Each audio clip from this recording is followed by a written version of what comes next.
nuestras primeras entregas queríamos hacerlas en drones. Y me había dicho, país chiquito y conflictivo. Y yo, país chiquito y conflictivo, que te lo digan un propio ecuatoriano, es que te duele en el alma. Entonces fue entendiendo que somos muy difíciles, nuestra forma de comprar es distinta. Veníamos con el tema de la anterior compañía que decíamos, ok, tenemos que ser una empresa de logística sin ser dueña de ningún solo vehículo.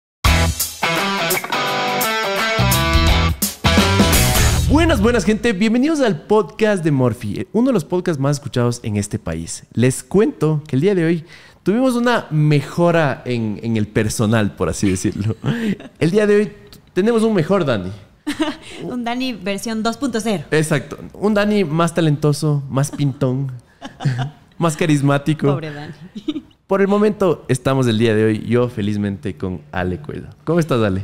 Hola Charlie, gracias por la invitación. Estoy muy feliz de estar aquí compartiendo con todos ustedes y pues veamos a dónde nos lleva este hermoso podcast. Vamos a fluir.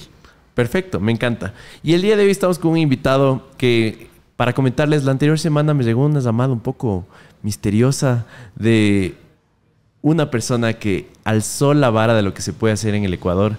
Este crack es un emprendedor serial que en serio innovó en muchísimas industrias en el país y en el mundo. Para mí es un gustazo poder sentarme y conversar con Miguel Torres. Hermano, qué gusto. Charlie, Ale, muchísimas gracias por la invitación. El gusto es mío. Oye, muchísimas gracias por esa intro. Ahora me vas a poner más nervioso con tremenda introducción, pero un gusto estar aquí con ustedes. Lo que siempre nos pasa, y le digo a la audiencia, es que tenemos como este complejo de radiodifusor frustrado. Entonces, poco a poco va bajando la energía y se va estabilizando a un punto en el que parecemos panas de toda la vida conversando. Ok, lo sentí, por eso dije, ya me puse nervioso. Así que, no, feliz de estar con ustedes aquí. Oye, Miguel, qué gustazo. Entiendo que tu vida, tu emprendimiento te ha llevado a dar la vuelta por el mundo, sobre todo por países de Latinoamérica. Pero qué gusto que estés por Quito. Nunca pensé que te iba a tener acá. Tuvimos un podcast con Luis, que es, entiendo que tu co-founder de Shipify. Así que es un gustazo.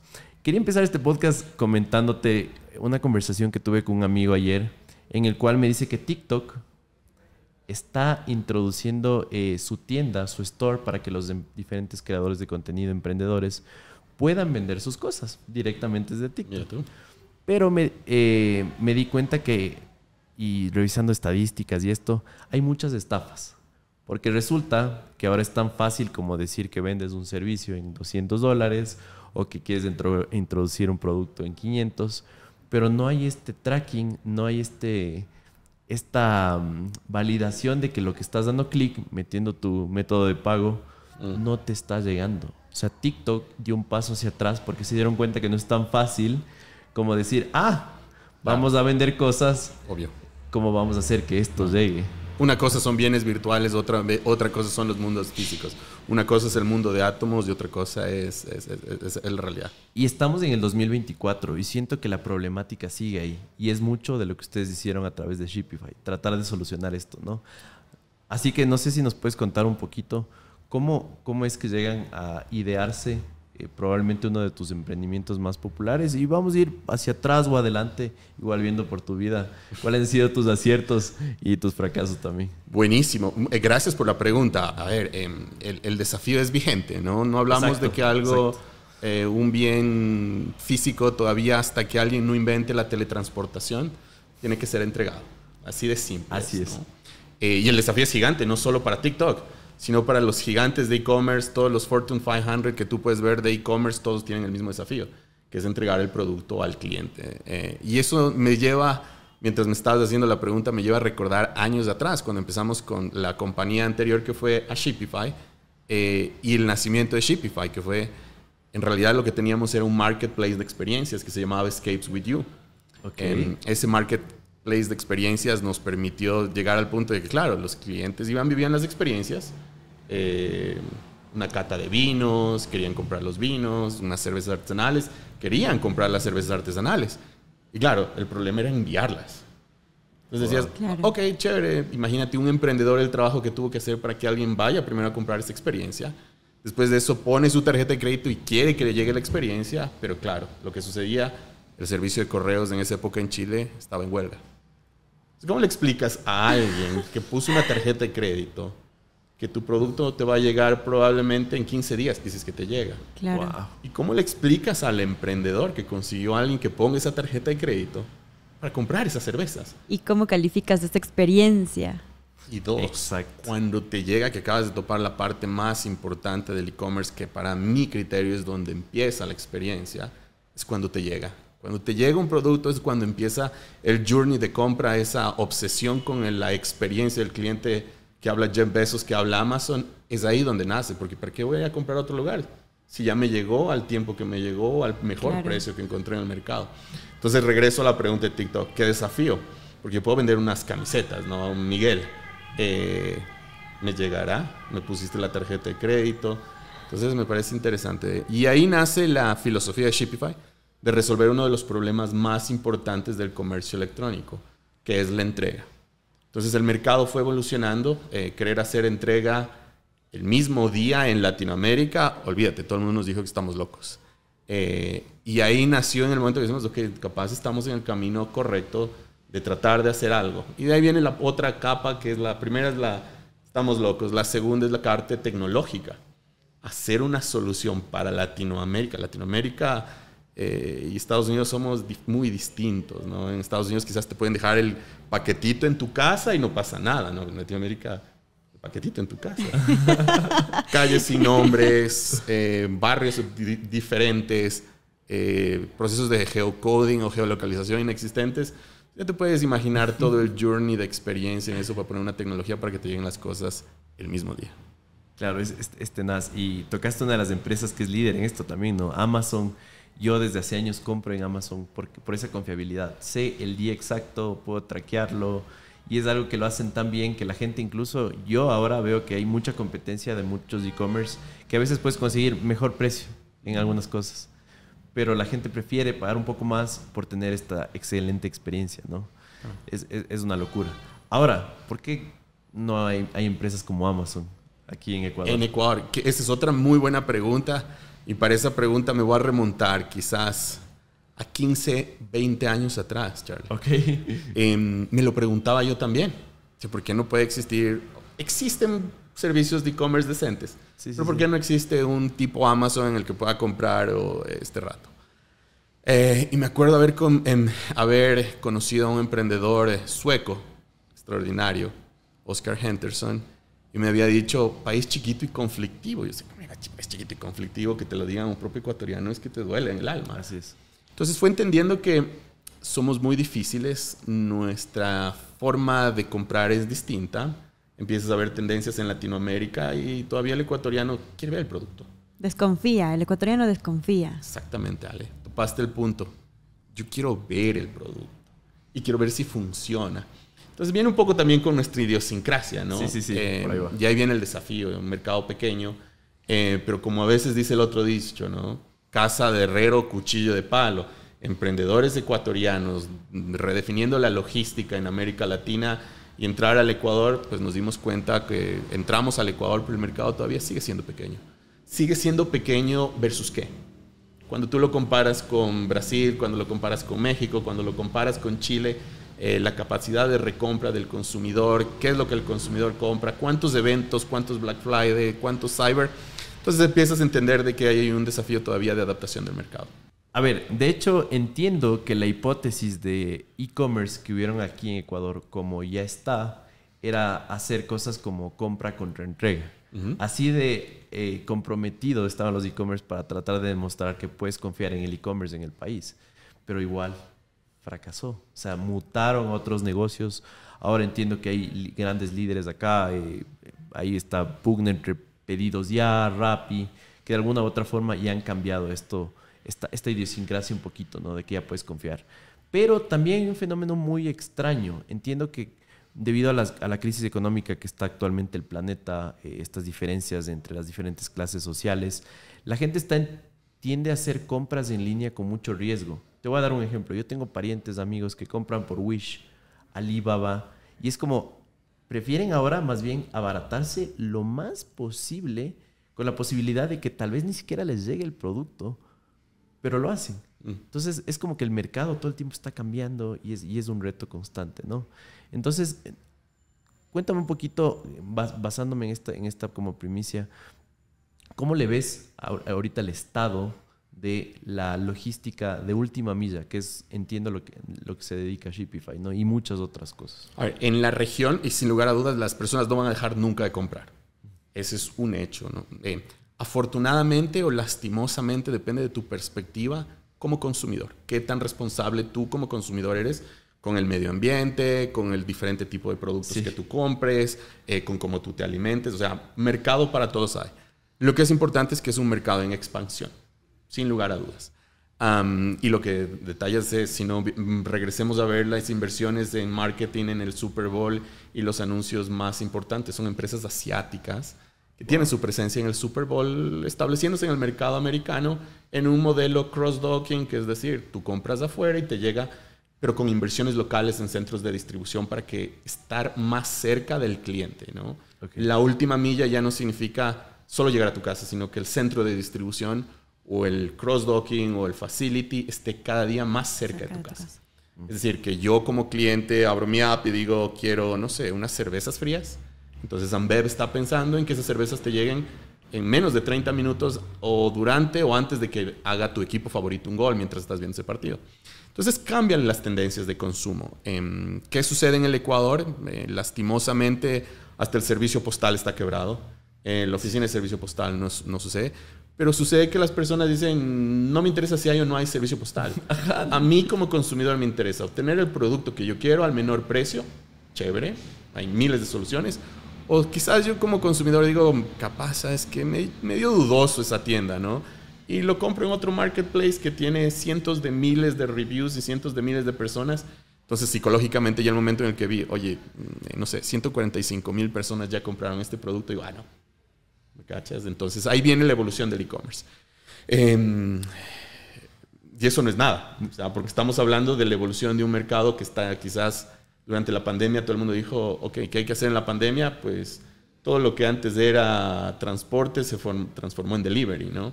Pero ahí hay que construir visión, ¿no? Y eso es probablemente lo que nosotros empezamos Shipify, quizás 5 o 7 años antes que el mercado esté listo. Era difícil, que entregas del mismo día, estás loco. Nadie va a querer hacer eso. Y ahora hablamos de un consumidor mucho más sustentable, mucho más amigable con el medio ambiente, a un consumidor que ya le interesa que su entrega sea eléctrica, que sus emisiones, o sea, yo soy responsable con el medio ambiente y mi entrega tiene que ser con 0 emisiones. Entonces hay mucha evolución en el mercado. Y ya te digo, Charlie, mercado, Ale, también hay para todos, ¿no? Depende del consumidor. Completamente de acuerdo. Oye, Miguel, tengo muchos parientes igual, migrantes, que viajaron a Estados Unidos y trabajan en estos carritos de entregas de última milla en empresas como Amazon, justamente. Entiendo que es su sustento principal en su hogar y entiendo que realmente es transformacional el ofrecer este tipo de trabajos para todas las sociedades, ¿no? Entiendo, ya nos contarás un poco algunos casos de diferentes personas que han trabajado en Shipify y que les ha cambiado la vida, ¿no? Pero quisiera empujar un poquito más la barrera, porque entiendo que ahora con todo esto de los autos eléctricos y la automatización de procesos y la inteligencia artificial y tanto, ya están empezando a ver como estos taxis autónomos y la entrega en drones. Entonces, ¿cuál es tu percepción de esto? Ya yéndonos un poquito al futuro y también contrastarlo con un país como Ecuador, justo Brasil, Latinoamérica. ¿Se va a dar eventualmente? ¿Cuál es tu análisis de este tema? Ay, es fantástico. La singularidad que estamos viviendo es extraordinaria. O sea, no hay duda. Hablas desde temas de inteligencia artificial y lo que hace 5 años era posible, ahora ya no puedes determinar si es verdad o mentira. Las evoluciones en machine learning, en temas de computación, son extraordinarias. Entonces, lo que hace 5 años igual ahora es un producto cloud-based simplemente, ¿no? Es un capítulo de Black Mirror. Sí, ¿no? o literalmente lo que veíamos en una serie como Black Mirror ahora es un hecho, ¿no? Y probablemente tienes que estar en un waiting list para probablemente obtener ese servicio. Sí. Entonces eso me lleva a ese punto de vista. Cuando nosotros empezamos Shipify, y esto es una anécdota que te la llevas de exclusiva, es nuestras primeras entregas queríamos hacerlas en drones. Okay. Y te lo estoy hablando, esto es 9 años, 10 años. Wow. Y claro, ¿cómo hacer entregas en drones? Y construimos un equipo tan interesante con personas ecuatorianas que tenían drones. Hay por ahí los videos de pruebas de cómo se destruían los drones, cómo se caían las cajas. Se chocaban. No. Alambres de electricidad, olvídate. Ya, si aquí... Los peores enemigos de los drones. Claro, ves al frente alambres y dices, entonces ya te puedes imaginar todos los árboles, todos los desafíos. Entonces, Sí. radica en esa visión. ¿Dónde está Latinoamérica? Mucha sustentabilidad. Bastante sustentabilidad. Ahora el consumidor piensa desde el punto de vista, combustible fósil o eléctrico. Pero ahí bien entras todavía en el empresario, en el emprendedor que también hace el análisis desde un punto de vista de costo, ¿no? Obviamente una entrega tiene que ser el mismo día, quieren que cueste lo mismo que cuesta una de 15 días. No existe esa lógica. Pero hicimos una innovación en el mercado que nos permitió tener esa lógica, ¿no? Que esté al mismo precio. Los vehículos eléctricos, sin lugar a dudas, la adopción de los mismos todavía no es tan masiva. Se va a dar, está dándose. El tema de vehículos autónomos, los vemos ya en los diferentes lugares, existen. Pero quizás todavía en algunos lugares de Latinoamérica nos faltan pintar las líneas de las vías. Nos falta, sí. Los huequitos, tapar los huequitos. Los huequitos, los chapas acostados, claro. o los rompe velocidades. Actualizar el mapa en GPS primero Sí, porque... Claro. Entonces, solo te invito, y les invito a quienes nos estén viendo, ¿no? Hagamos ese simple análisis de a veces cuando ponemos en un Waze una dirección y no nos lleva por la principal vía, pero nos lleva por una vía alterna que tú mismo dices, híjole. O por aquí, Ecuador es un lugar montañoso, o sea, en lugar de llevarte tipo por el planito, te lleva por la mega montaña, caminos de tierra. Pero eso no significa que no se vaya a dar.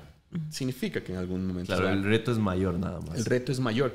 Y te lo hago match con el reto que nos tocaba a nosotros también hacer en Latinoamérica, hacer entregas en Amazon en calles sin nombre, en donde la referencia es la esquina de tal con la calle tal y al frente del árbol tal.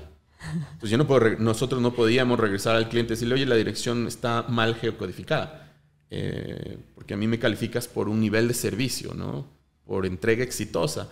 Y la empresa tiene un ratio de 98.7% de entregas exitosas. Wow. Entonces, ahí viene la innovación, ¿no? Ahí viene el reaprendizaje, la reinnovación de cómo hacemos que quizás ese 2.3% entregas, 1.3, perdón, de esas entregas lleguen de forma muchísimo más rápida y más efectiva. Entonces, sí, va a suceder.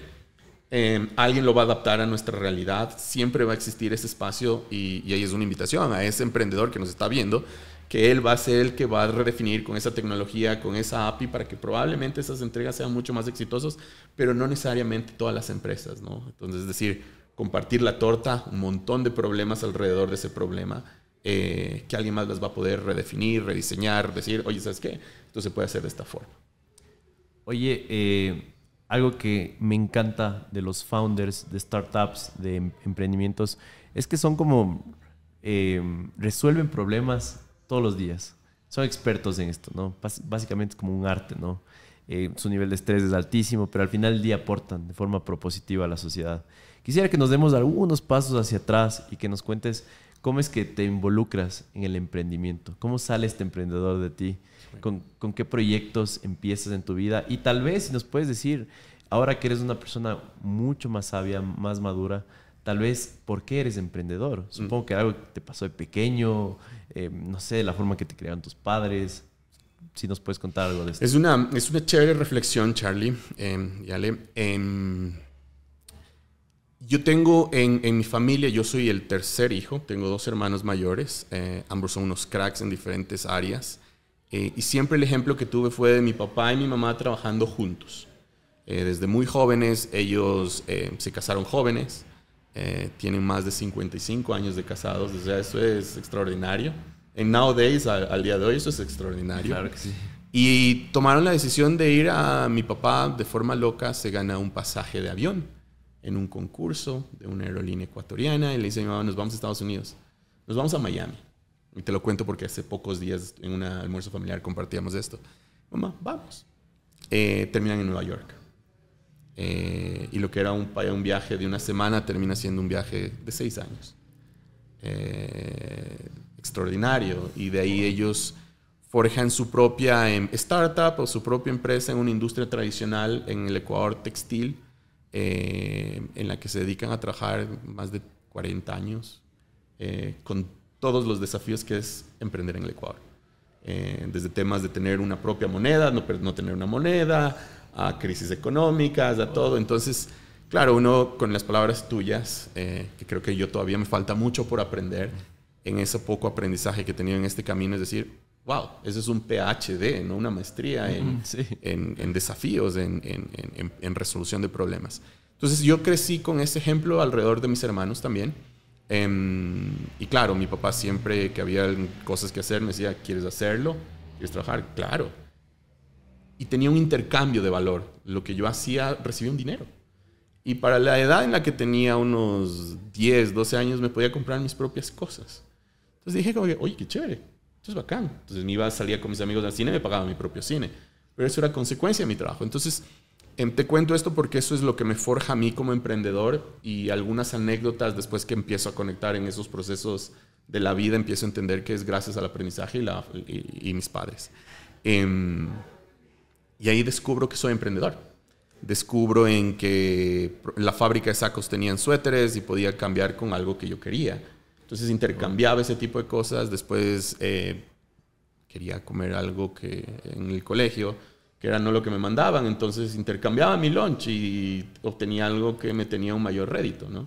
Entonces así fue, y me fui involucrando en el emprendimiento, y en la universidad mi primer emprendimiento y mi primer startup en realidad es lo que hoy día se llama iFixit. iFixit es lo que tú cambias partes de tus electrónicos. Y en esa época existían las Palm Pilots. Y las Palm Pilot, me acuerdo claramente, me compré la primera y dije, esto es espectacular, no necesito una calculadora Casio tradicional. Yo estudié economía y finanzas para lo que necesitaba, entonces utilizaba MatPat para hacer mis propios templates de mis cosas, mis notas en la universidad. Claro, para la gente que es como muy joven, que estamos hablando de generación Y, generación Z, ¿qué es este dispositivo? Claro. Este dispositivo es lo que para ustedes es ahora esto. Era un dispositivo del mismo tamaño, que tenía una pantalla que te permitía escribir, que te permitía hacer fórmulas. No era teléfono, no te permitía tomar fotos. Era una pantalla muy análoga. Y era en vez de una calculadora, tenías tus contactos, claro, mandabas mails. O sea, era magia. Y les invito a las personas que quieren ver, hay una película que creo que está en Netflix, que es justamente de BlackBerry. Y en esta película tratan el tema de las Palm Pilot. Cuento corto, largo, regreso al punto de las Palm Pilot. Entonces la gente empezó a adaptarse con las Palm Pilot. Empezaron a nacer las Pocket PCs, pero se rompían las pantallas. Entonces, claro, se te rompía la pantalla y no encontrabas una pantalla, ¿no? Adoptación del internet no era tan alta en el Ecuador. Entonces, ahora yo escribía iFixit, que es el mismo nombre como tiene ahora actualmente. Sí. Me mandaban las pantallas, pero obviamente por optimizar el costo logístico, me mandaban 3. Que no las vendes, me las pagas. Y así me fui haciendo una mini empresita en la que cambiaba pantallas de Palm Pilot, vendía los programas pirateados lastimosamente, y vendía también mis notas de la universidad. Entonces tenía compañeros que decían, oye, ¿tienes tu este aparato? Sí, pero aquí tengo mis notas, mis fórmulas, y así intercambiaba con amigos. Entonces ahí fue mi primera conexión con un tema de emprendimiento en mis primeros años de la universidad, en lo que disfruté muchísimo con esa, entre comillas, startup, ¿no? Qué interesante, ¿no? Desde el inicio vas conectando los puntos, ¿no? Como esta frase súper conocida de Steve Jobs, que eventualmente haces este connecting the dots. Ahora, viste una oportunidad ahí, supongo que de alguna u otra forma adquiriste liquidez aquí.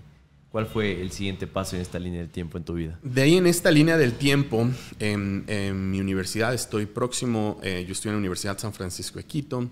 Estoy próximo a terminar mi carrera universitaria y desde luego me toca en esa carrera universitaria, con 2 excelentes amigos, partes de mi grupo de estudios, decidimos emprender un negocio de venta de orejas de cerdos deshidratadas.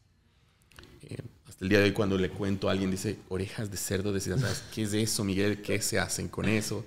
Con todos los yo pensaría que para los perritos, porque ahora está de moda para los perritos. Sí, justo, eso, ¿no? Exacto, Ale. Pero lo que estamos llevando atrás es aproximadamente 20 años. Claro. Entonces, si no me falla la memoria, hace 20 años decían, estás loco.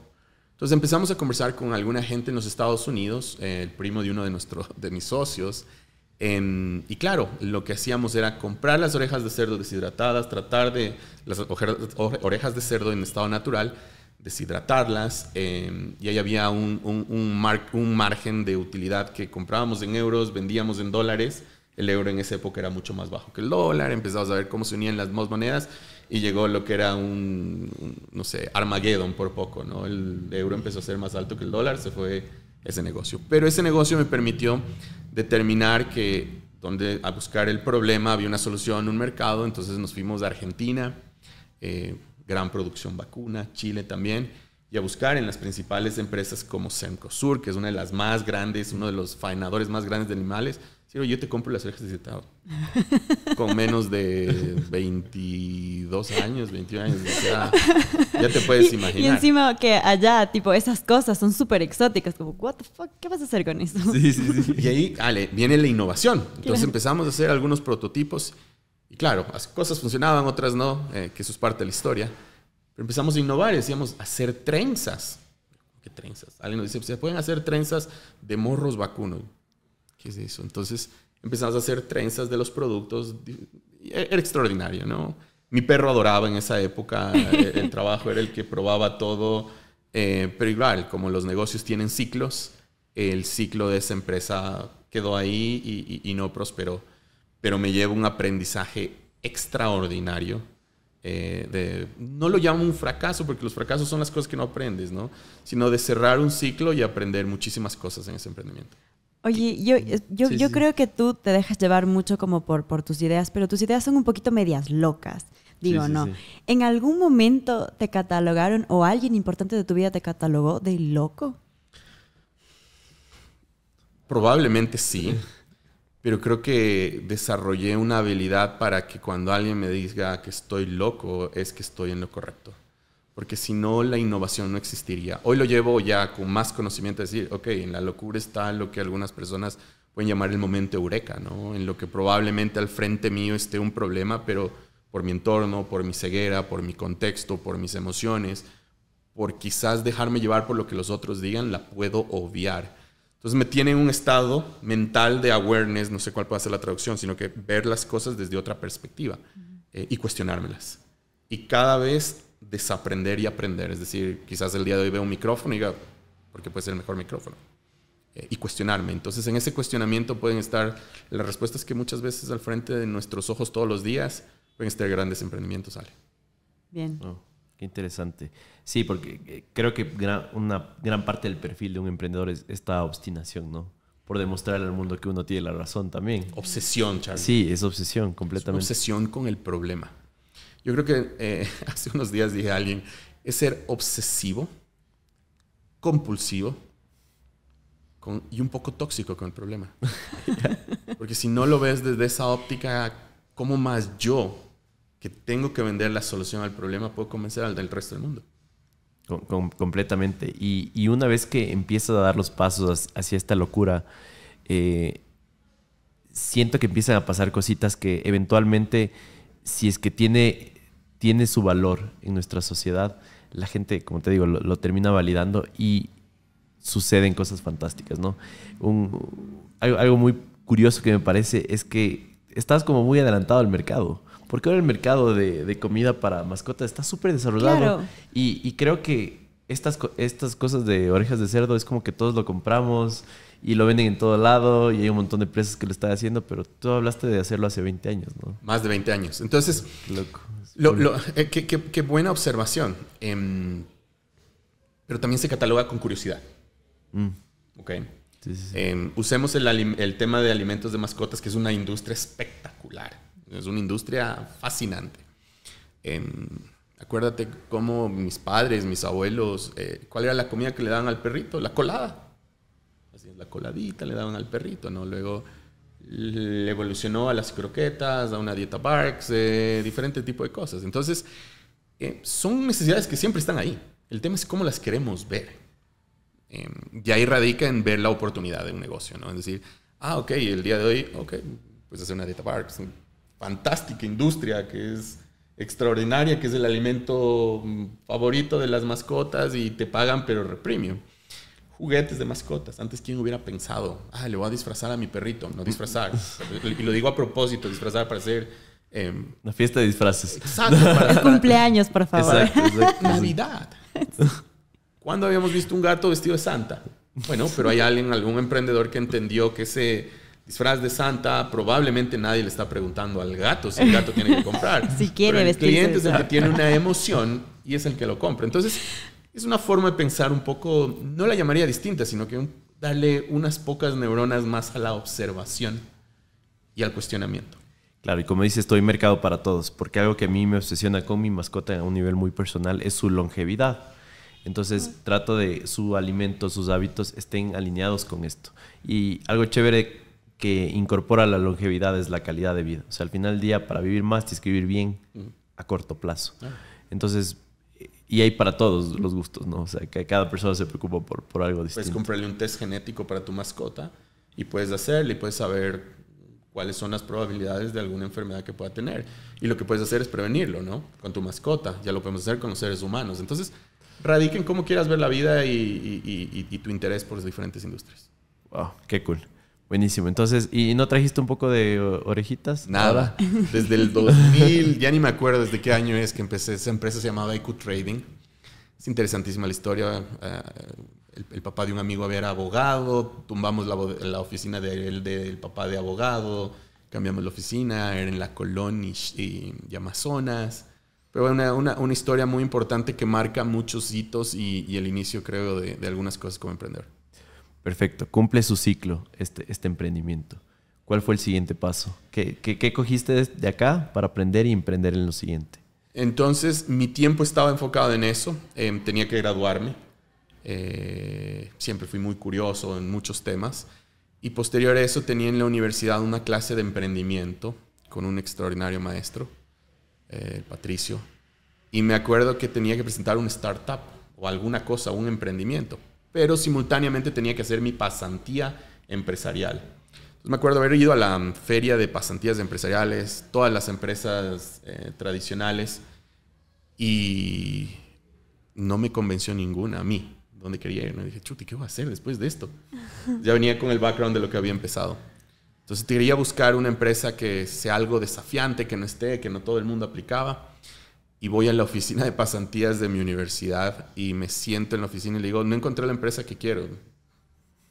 Hay como 500, o sea, 500 no quieres. Exigente el joven y resabiado el joven. Entonces digo, yo quiero hacer mi pasantía en Microsoft. No tenemos convenio con Microsoft. Digo, bueno, entonces dame la carta y yo la consigo. Dijeron, toma la carta. O sea, seguramente ya me vieron que iba a ser el que va a molestar y va a estar ahí hasta que tenga la carta. Entonces, al día siguiente me fui a la oficina de Microsoft en el edificio de la previsora. Me senté ahí.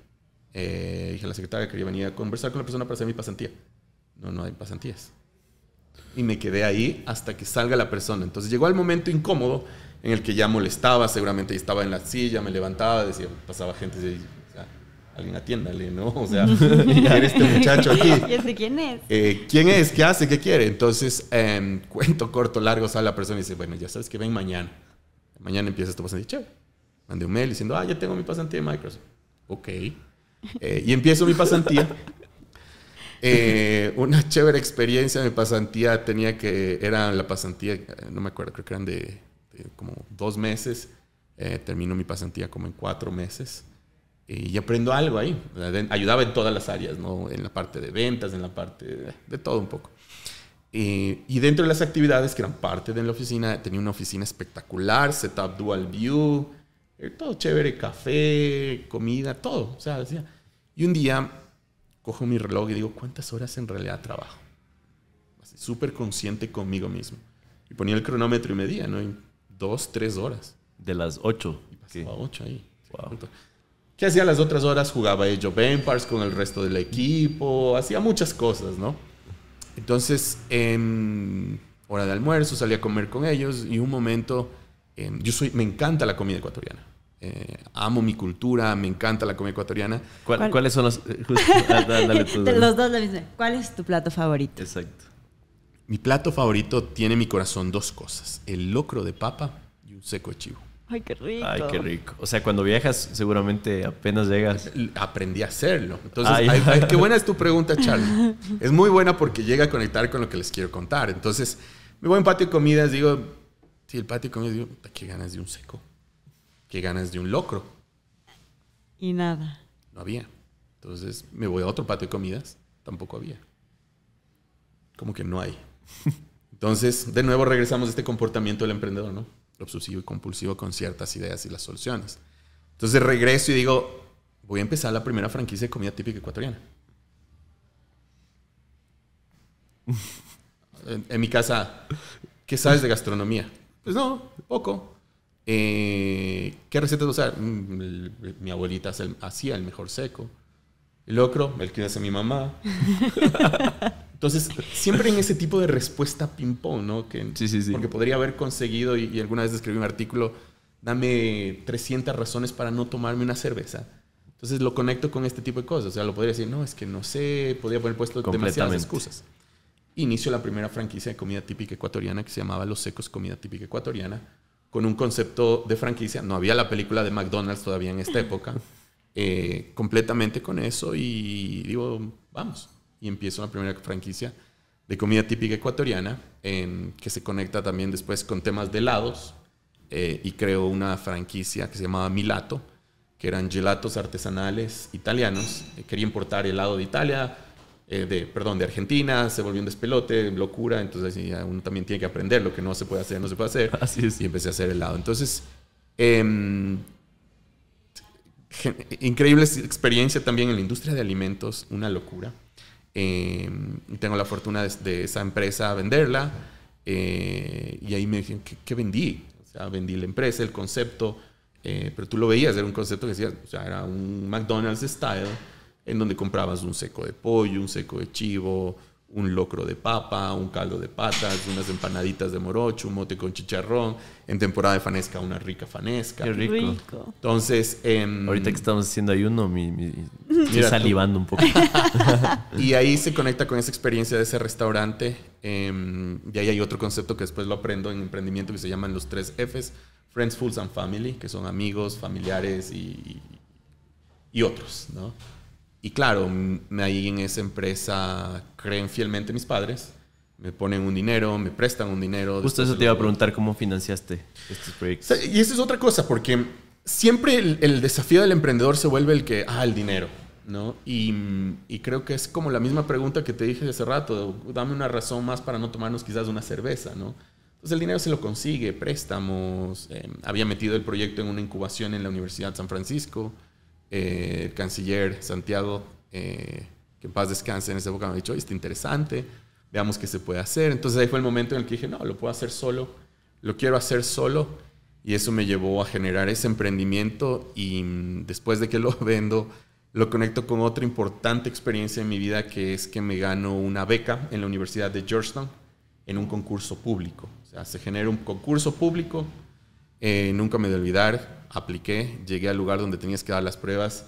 Deben haber habido unas 6,000, 7,000 personas. Wow. Para un programa de educación y de liderazgo y competitividad. Entonces digo, vamos ahí. Y me gano esa beca justamente en Georgetown que me permite conectar con otro hito que va más relacionado con el tema de tecnología. Wow, qué interesante. Y sí, sé que está recién empezando esta historia. Qué inspirador, realmente. Continuando la línea del tiempo, porque hay muchas preguntas que te iba a hacer, pero más bien has venido respondiéndolas tú mismo. Entonces, bueno, consigues esta beca. Supongo que tienes que viajar. Correcto. Consigo esta beca a Georgetown. Me voy a estudiar donde los jesuitas en Estados Unidos. Vendí mi compañía, me había graduado, venía viendo otras cosas que quería hacer, y llego a un programa extraordinario con una cantidad de personas, pero brillantes, que decía yo, ¿qué hago aquí? ¿Qué hago aquí? Y ahí estaba Leopoldo López, un activista político, Gabriel Smolansky, un emprendedor argentino, emprendedores ecuatorianos. Yo, no entiendo, panameños, una mezcla bien interesante latinoamericana. Y era un tema un poco más de liderazgo. Me parecía muy interesante todo lo que aprendía. Y llego a conocer a uno de mis grandes amigos al día de hoy, que es Federico Malek. Federico venía de la Universidad de Buenos Aires, emprendedor, con algunas cosas, muy metido en temas de economía en Buenos Aires. Y me decía, oye Miguel, ¿has visto tú estoy haciendo una empresa? Dije, a ver, ¿qué son? No, son unos cupones en línea.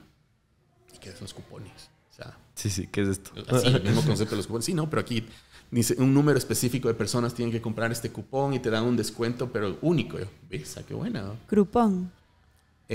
Y justamente lo conecto con el lado de Groupon. Doy retroceso. Siempre en mi vida dije, no voy a emprender en tecnología. En el restaurante había comprado un montón de código fuente, de software, había hecho innovaciones tecnológicas interesantes. Entonces decía, no, esto es un dolor de cabeza. Esto es un dolor de cabeza. Me había tocado aprender a mí a programar, a ver qué tenía que hacer para ver cómo funcionaba. Esto es un dolor de cabeza, ¿no? O sea, en vez de decir a alguien que te ayude a solucionar, me tocaba y me obsesionaba con la solución. Entonces, termino el programa de Georgetown conociendo personas extraordinarias con quienes tengo un excelente contacto hasta el día de hoy. En Fede, regresa a Argentina, empieza una empresa que se llamaba Walus, que era el primer portal de compras de cupones. Yo había empezado algo, digo, ¿en qué países vas a estar? En estos. Groupon compra Walus y lo hace Federico, el CEO para Latinoamérica. Entonces, claro, yo dije, Ecuador, Perú y otros países que faltaban, los empiezo a clonar y se llamaba Cuponity. Y era el primer sitio de cupones en Ecuador. Dificilísimo hacerlo. Y llego para hacerlo en un como fast forward, como máquina del tiempo, para adelantarlo. Llego a tener la oportunidad de tener justamente este emprendedor que te había dicho, país chiquito y conflictivo, hace muchos años, que es este sueco, que es justamente Oscar. A convencerle de que en Ecuador se puede hacer Groupon. El 11 de septiembre sucede en el Ecuador. Me preguntan, oye, ¿qué está pasando en el Ecuador que se están disparando? No, no pasa nada. Esto es Tranquilo, pan de tranquilo. cada día. Esto es normal. Domingo sin deberes. Sí, esto es el día de mañana. Todo No te está preocupes, bien. todo está bien, no pasa nada. Pero ¿cómo? Olvídate, esto es así, ¿no? ¿Cómo generas esa confianza? Claro. O sea, difícil. Difícil porque, claro, indicadores como el riesgo país se elevan de la noche a la mañana y hay personas que solo ven eso. Una imagen vale muchísimo. Exacto, solo ven y es como, no, prefiero no arriesgar mi dinero, mi prestigio, lo que sea. Cuento corto, largo, para terminar esta historia. Termino convenciéndolos. Llegan a Ecuador. Nos sentamos a cenar. Mira, esto es lo que queremos hacer. Esto es lo que voy a hacer. Esta es la visión. Chévere, bacán, me gusta. Había salido ese día de mi casa. Y le dije a mi madre y a mi padre, solo si es extremo me llamas. O sea, solo tiene que ser algo importantísimo y que necesito tomar el teléfono porque mi objetivo era concentrar en el tema de Groupon. Mi teléfono sonaba, ¿no? Pues sentía en el pantalón esa vibración del teléfono incómodo una vez, 2, 3, 4 veces. Varias veces. Voy al baño, regreso a ver mi teléfono y lastimosamente mi abuela paterna había fallecido. Entonces mi madre me llamaba para contarme y ver qué puedo hacer. Entonces no podía hacer nada en ese momento. Regreso y me siento en esa mesa a negociar con ellos y digo, ¿qué hago? Dios mío. Wow. ¿Qué es lo que tengo que hacer ahora? Claro. Me No hay un voy, manual pero para ¿qué eso. hago? No hay un manual. Así Qué buena es. pregunta. Qué buena respuesta, Charlie, porque no hay un manual. Y hay muchas cosas también que a los emprendedores no nos enseñan. Así es. Muchísimas. Y tenemos que descubrirlas. No sé si era lo correcto o lo incorrecto. Entonces dije, ¿qué hago? Se he venido trabajando tanto tiempo para esta oportunidad. ¿Qué es lo que tengo que hacer? ¿Qué me estás contando? Te digo, ¿qué es lo que tengo que hacer en este momento? Claro. Sigamos con la conversación hasta el momento en el que tenga que ir, porque es un tema personal y familiar muy importante para mí. Ok. O sea, tenía mi socio en esa época. Le digo a mi socio, oye, ya pasó esto, loco. Digo, te los llevas de fiesta, ya teníamos todo estructurado, llamo a un par de amigos, oye, no voy a poder ir. Y me voy justamente al tema personal. Sí. Mis amigos, fiesta, reunión, al día siguiente no me contestaron el teléfono. Dije, bueno, algo bueno debe haber pasado. Pregunto, no, ¿sabes qué? Todo bien. Pero no se da esa negociación que iba a buen camino. Entonces, pasaron los años. Nunca tuve una respuesta del por qué sí o el por qué no. Pero como es la vida y el ciclo del emprendedor, todo te vuelve a conectar en diferentes momentos, en diferentes países. Y afortunadamente me vuelvo a conectar con estas personas en Chile. En 2009 se conoció la primera transacción documentada con Bitcoin. Un usuario intercambió 10.000 Bitcoins por 2 pizzas. Esa transacción estableció un valor implícito en Bitcoin. que en ese momento era menos de un centavo, era 0.001 centavo. 15 años después, un Bitcoin equivale más o menos $30,000. Esto significa que si esa persona no hubiera comprado esas 2 pizzas, se hubiera guardado esos Bitcoins en su billetera, hoy tendría $300 millones. Y damas y caballeros, esto tan solo está empezando. La pregunta es, ¿por qué Bitcoin aumentó tanto de valor? Básicamente es porque es un activo escaso, descentralizado, seguro, asequible, con mucha innovación y de hecho muchas personas lo llaman el oro digital. Además de este contenido, quiero contarte que tenemos nuestra propia comunidad de cripto, que se llama Crypto Savvy, en la que hablamos sobre noticias, tecnología y nuevas y diferentes formas de generar ingresos a través de la blockchain. De hecho, no solo con Bitcoin, sino con las más de 14,000 criptomonedas que existen en la web 3.0. Así que te invitamos a que te suscribas a nuestro canal de YouTube. Nos puedes encontrar como Crypto Savvy en todas las redes sociales. Y así tú puedes aprender más sobre esta tecnología y puedes generar ingresos y acercarte más a esta tan ansiada libertad financiera. Cuando tengo la bondad, que luego también podemos conversar, de ser la primera startup que llega a Startup Chile, un programa de aceleración del gobierno chileno, que lo había creado el presidente Piñera para importar emprendedores a Chile. Importar emprendedores. Claro, si hay países que no pueden ni controlar la fuga de cerebros, Claro. Esos querían importar. Y ahí viene otra parte muy interesante, Charlie, que cuando hablamos de input y output, de entrada y salida de cerebros, es que algo debe estar sucediendo porque es conocimiento. Exacto. ¿No? Entonces, me vuelvo a conectar con ellos, volvemos a conversar. Me dice, no era el momento, o sea, estabas probablemente en el mercado equivocado, probablemente tu sociedad no era la correcta, entonces no se dieron las cosas orgánicamente. Claro, porque entiendo que culturalmente en Estados Unidos, por ejemplo, hay un mercado estúpidamente grande de gente que vive de cupones. O sea, es un tema cultural. La gente, claro, la gente a veces hasta hace cálculos matemáticos súper complejos para abaratarse. Y algunos acumulan tanto que las compras les sale gratis. Sí. Entonces, Hay un grupo en Reddit justamente de esos temas. O sea, es una industria, es una economía para alguien que le puede interesar. O sea, es una industria. te enseño cómo vivir tu vida, apunte cupones. Sí. Literal, deben haber un montón de creadores de contenido sobre el tema. Claro, pero acá es como... No sé, es mucho más difícil. Pero ojo que a la gente sí le gustan las ofertas aquí. Siempre. Sí, pero las ofertas, tal vez no con el concepto de cupón. Pero es que entonces capaz el lenguaje está mal usado. Porque si le ponemos como oferta, llévate, qué sé yo, el 30% de descuento en lugar de decir cupón del 30% de descuento. Sí, ponte algo que ha sido bastante efectivo aquí en el Ecuador, es el Black Friday, ¿no? Claro. O sea, ustedes mismos tuvieron la respuesta. Es interesantísimo esto. ¿Cómo empezamos de cupones? Lo llevamos a un tema de marketing. Utilizamos un poco el tema de ofertas. Y a alguien brillantemente se le ocurrió ponerle, no, digámosle el Black Friday. O alguien le puede decir el Cyber Week. Sí, o la otra persona, a alguien se le puede decir, ¿sabes qué? Más interesante, tenemos free delivery el mismo día. Entonces, es únicamente cómo incentivas al consumidor a llegar a tu objetivo. Exacto. Muchas pruebas A/B hasta que conectas con el mercado, ¿no? Correctamente. Qué interesante. Entonces, bueno, continuabas contándonos cómo reconectas con este grupo de personas. No sucede. Me quedo con esta página de cupones de Cuponity. Tengo que ver qué hacemos, ¿no? Y ahí viene un concepto que en esa época no lo sabía, que es lo que ahora se llama como un spin-up o un pivotaje o dar la vuelta a tu negocio. Digo, ¿qué hago? O sea, ya estoy metido de patas aquí, lo más fácil es tirar la toalla, ¿no? Y listo. Entonces decido redefinir el modelo de negocios y traqueaba muchísima data de lo que ellos vendían y no vendían, y veo el tema de viajes, que era el ticket más alto, más recompra, más ofertas, traqueaba con un Excel. Entonces digo, chévere, ok, por este lado vamos. Y llego a una parte en el momento en el que digo, bueno, necesito un componente tecnológico para hacer esto. O sea, ya yo mismo a querer hacerlo todo, no.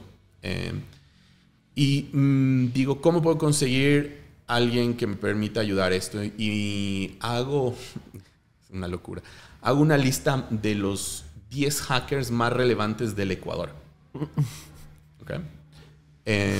Y en esa lista digo que son personas que yo admire, que diferentes variables, que sean brillantes, que hayan hackeado cosas, que hayan construido cosas.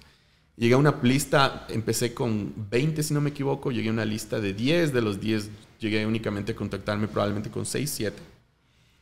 Dentro de estos está mi cofundador de estas personas y claro, digo, a ver, ok, mando un mensaje por Facebook, decir, mira, estoy haciendo esto, era un mensaje super geek, me dice, chévere, mira, yo he hecho esto, otro, le digo, bacán, ¿dónde nos reunimos?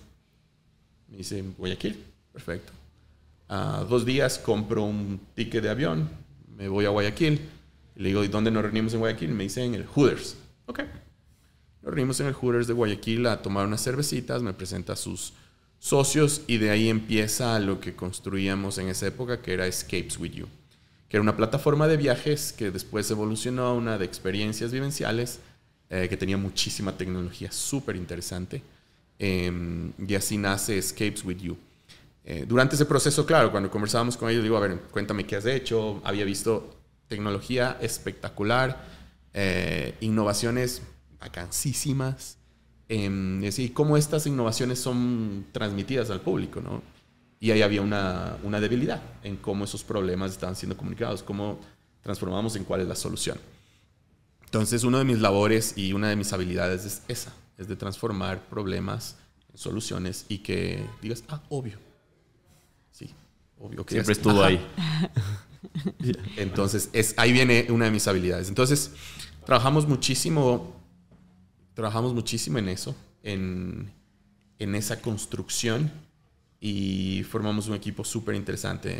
Ellos habían aplicado a YC. YC es una de las aceleradoras más importantes de negocios en los Estados Unidos, y no habían entrado. Entonces dije, ok, tomamos una servilleta blanca y dijimos cuáles son los 3 objetivos. Primer objetivo, Startup Chile. Segundo objetivo, Silicon Valley. Y tercer objetivo era un signo de interrogación. Quisiera entender cuál era el modelo de negocio de Escapes With You. El modelo de negocio de Escapes With You era principalmente que tú te registrabas y en esa época los APIs de Facebook y de las redes sociales eran mucho más abiertos. Entonces tomábamos tus gustos y tus preferencias y las machábamos con ciertos hashtags de experiencias de viajes. Okay. Entonces es muy técnico esto. Atrás en un backend sucedían algoritmos que machaban experiencias, y una vez que veíamos una cantidad interesante, decíamos, esta experiencia la podemos vender en la plataforma. Nosotros cobrábamos una comisión. Ok. Tú veías, es decir, entrabas de mi perfil, yo tenía me acuerdo el demo era en vivo, ¿no? Entrabas de mi perfil, veías unas fotos de playa, conectabas y me conectabas con Galápagos, me conectabas con experiencias de kitesurfing. Buenísimo, ya no tengo que ir a la agencia de viajes, ir a hacer este tipo de cosas. Espectacular, o sea, claro. Fantástico. Y es interesante porque durante el proceso que sucede todo esto, miles de pitches, miles de inversionistas, llegamos de Startup Chile. Startup Chile nos pone el capital inicial, que fueron aproximadamente $35,000. Nos teníamos que mudar a Chile y simple, empaca la maleta, para Chile vamos. Claro, y a ver, solo para entender, Facebook, por ejemplo, estaba un poco en su infancia, podríamos decir. ¿Hace cuánto tiempo pasó esto? Esto es aproximadamente 2010, 11. Ok. Era en el auge de Facebook. Correcto. En el 2010. Correcto. Por ahí suceden otras cosas también con Facebook, ¿no? Como Cambridge, Cambridge, en todas esas cosas. Entonces empiezan las APIs a volverse más cerradas. ¿Qué hacemos con el modelo de negocios? Hay que evolucionarlo. Entonces ahí evoluciona a una especie de mini commerce que podría ser muy similar a lo que es hoy día Gumroad. Okay. Muy simple de montar una tienda. Y dentro de las cosas que suceden en todo este proceso, conocer mucha gente brillante, participar de muchos eventos. Participamos y me tocó irme a un Southeast Southwest en Austin, Texas, que es uno de los eventos de tecnología, arte e innovación. A ver qué sucede, a ver a quién conozco.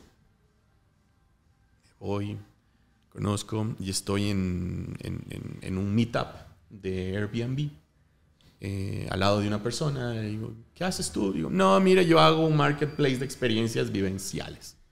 Ay, ¿qué haces? Y descubrimos las experiencias de estas cosas. Qué chévere, qué chévere. ¿Y dónde está? En Ecuador. Qué bacán. Claro, después entiendo que a la persona que yo le había pichado es Brian Chesky, el cofundador de Airbnb. Cero idea. Y justo te iba a hacer una acotación de Airbnb, porque ahora está muy en auge este servicio de Airbnb, que es el de las experiencias. Ajá. Lo conecto. Es como el ciclo de los mercados, ¿no? A veces no es el momento, a veces hay una pequeña variable que cambia y pega. O no es el momento, ¿sabes? Sí, hay cosas que a veces unos llaman suerte, que no creen en la suerte de estar preparado en el momento correcto, o por algún motivo no sucede. Sí, completamente. Claro, es lo que hoy día es Airbnb Experiences. Es un producto muy importante de Airbnb. Estamos hablando de casi 10, 12 años atrás, ¿no? No teníamos el ecosistema que tiene Airbnb. Claro. Existía Airbnb. Así es. no era el momento tampoco, ¿no? Entonces, en esas anécdotas de qué es lo que sucede en el tema de emprendimiento, conocí a Brian Chesky, me puse en contacto con alguien y tengo el mail ahí de Brian que le mandé. Simultáneamente al día siguiente, obviamente todos estos viajes no sucedían con una mochila, a comer pizza y lo que haya de los eventos y de evento en evento, una cervecita, comer y algo. Hiper enfocado en hacer networking y sobrevivir. Y pichar a la mayor cantidad de gente que podía conocer. Entonces ahí tenemos la oportunidad también de conocer a Steve Blank, hacerle el pitch a Steve Blank. Sobre eso, Steve Blank es uno de los autores de emprendimiento, pero el gurú de emprendimiento en esa época. Y después en un barcito, tomándome una noche, bar abierto, me acerco al bar, voy a tomarme un traguito y me dan un shot de vodka. Veo al lado un man súper buena onda. Oye, qué chévere, ¿de dónde eres? De Ecuador. Va, tomando un traguito, ¿no? Va, acá. Oye, ¿qué haces? Esto. Buscando quién me invierta, cómo crecer la compañía. Me dice, ¿y han pensado en Las Vegas? Digo, no, o sea, para mí Las Vegas, máquinas de casino, el strip. Dice, no, yo tengo un proyecto súper interesante que es traer emprendedores. Habíamos visto Startup Chile. Y es el fundador de Zappos. ¡Wow! Tomándome uno y dice, no, y mira, ahí está esta persona que es Andy White, que es mi mano derecha. Vengan a Las Vegas. Y yo, ok. No sabía, ¿no? Entonces, sí. Entonces digo, anotaba después de todas mis cosas, tengo la costumbre de anotar lo que tengo que hacer, evidente. Entonces, claro, Tony Hsieh en esa época lanza el proyecto que es un proyecto a hacer de Las Vegas un hub de emprendimiento e innovación. Nos invitan, vamos con Luis, conocemos, los pichamos. Tampoco se dio. Pero te llevo al punto, ¿por qué te lo cuento? Te lo cuento para quienes nos estén viendo o escuchando, es ese tema, ¿no? De que en el emprendimiento, si tú no sales a buscar las oportunidades, o sea, las oportunidades no te van a llegar a ti. Y es no tener miedo a preguntar, pedir. ¿Qué es lo que te puede pasar? Que te digan que no. Pero también tener la madurez de aceptar ese no. Sin lugar a dudas. Es que cuando tú recibes el no es cuando recién empieza el proceso de venta. Si tú me dices de entrada sí, digo, ¿y ahora qué tengo que hacer? Claro, no hay innovación porque es como... Ya me dijo que sí, y ahora. Y ahora, ¿ahora qué tengo que hacer? O sea, mantener el lifetime value del cliente, ¿no? Pero cuando me dice alguien no, digo, ok, perfecto. ¿Qué es lo que tengo que aprender de ese no? ¿Qué es lo que no te pude convencer? ¿Qué es lo que no permitió lograr? Todo eso, y ahí empieza un proceso muy interesante que es encontrar el job to be done, que hablan, es una teoría de encontrar el por qué tú necesitas mi producto. Claro, yo crear la necesidad. En lo personal, justo mi filosofía de vida es seek discomfort. Siento que las historias más relevantes de mi vida han sido justo ese día en el cual a veces uno, porque está cansado, no se queda en el sillón de su casa viendo una serie en Netflix, sino que dice, hagamos este esfuercito, salimos y resulta que a veces conoces al amor de tu vida o tu próximo socio. Es como justo... Para mí, la mayor oportunidad de cualquier ser humano es justamente muy cerca al desconfort, o como lo dice la gente, salir de esta zona, ¿no? Yo creo que la zona de confort es una zona de peligro. Yo la llamo en inglés comfort zone, es igual en mi cerebro a danger zone. Peligro, zona de peligro. Sí, completamente. Ahí es donde te estancas. Te limita, te apaga. Sí, qué interesante. A ver, yo siento que a veces la rutina nos deja ahí, pero no. Es un poco fácil decirlo, como, sal de tu zona, pero... no sé, fisiológicamente siento que a veces estamos como medios diseñados para cumplir hábitos, rutinas. Ajá, es parte, Charlie. También uno también tiene que, y te lo voy a contar luego porque te lo digo que también es parte. Es porque es en el momento en el que, por algún motivo, hay algo internamente, hay algo en tus emociones, hay algo en tu forma de pensar, hay algo en tu malestar que te dice, chill. El problema radica en cuando son procesos muy largos de tiempo. Tienes toda la razón. Claro, ahí es el problema. Mencionaste a Luis.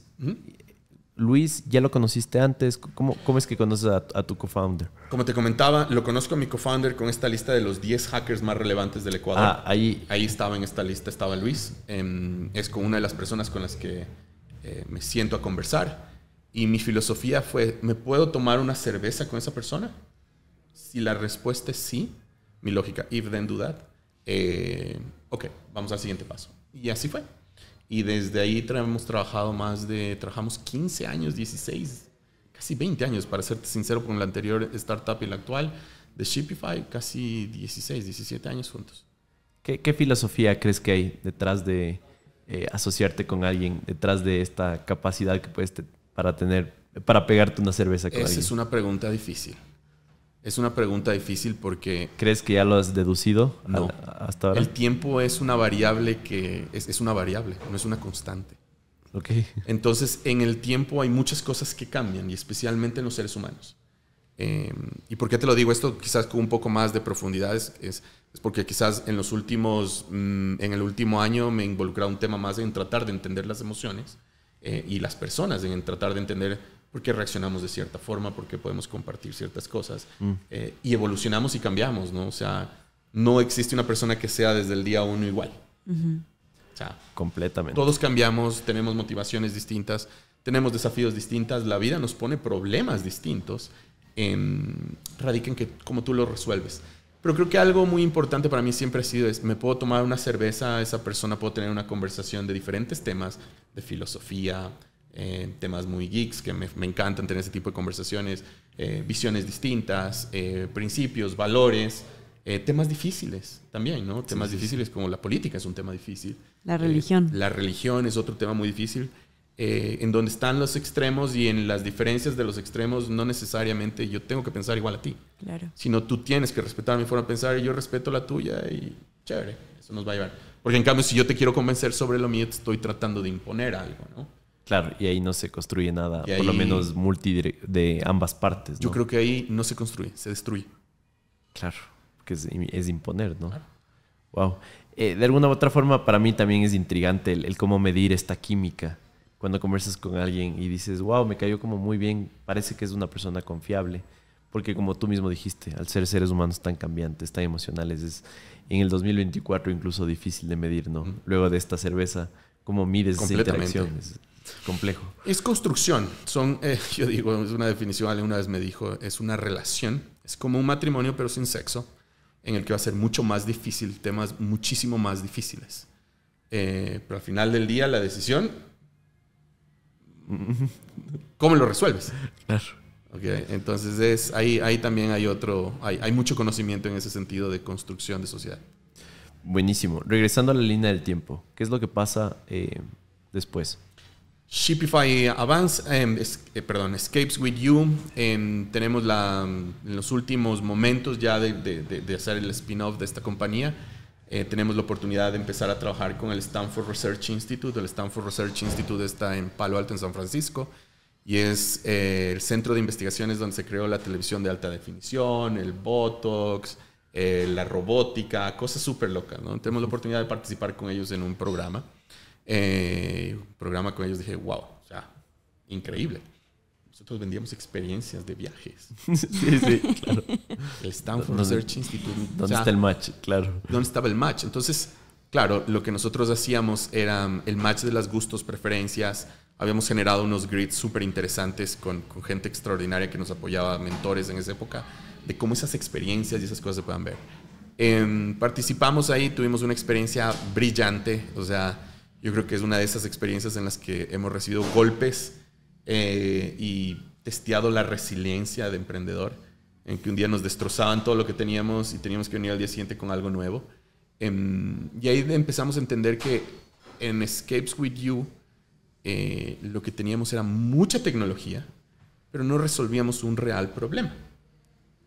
Okay. Entonces teníamos bastante tecnología, pero el problema no era tan tangible, no era tan fácil de explicar, no era tan visible para el consumidor, ¿no?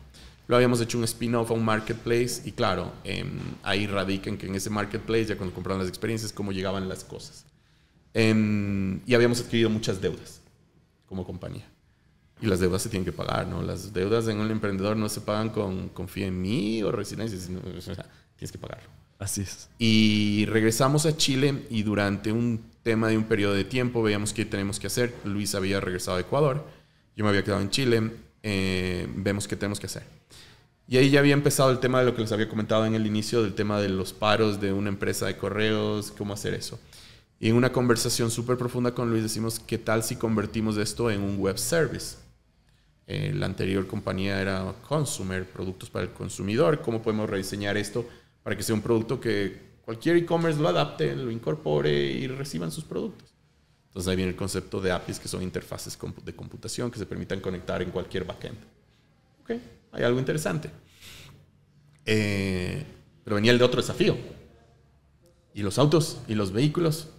O sea, así no tenemos ni un solo auto ni un solo vehículo. Entonces, en esa época había leído el libro de The Race of Collaborative Consumption, si no me equivoco, el autor es Rachel Brosman.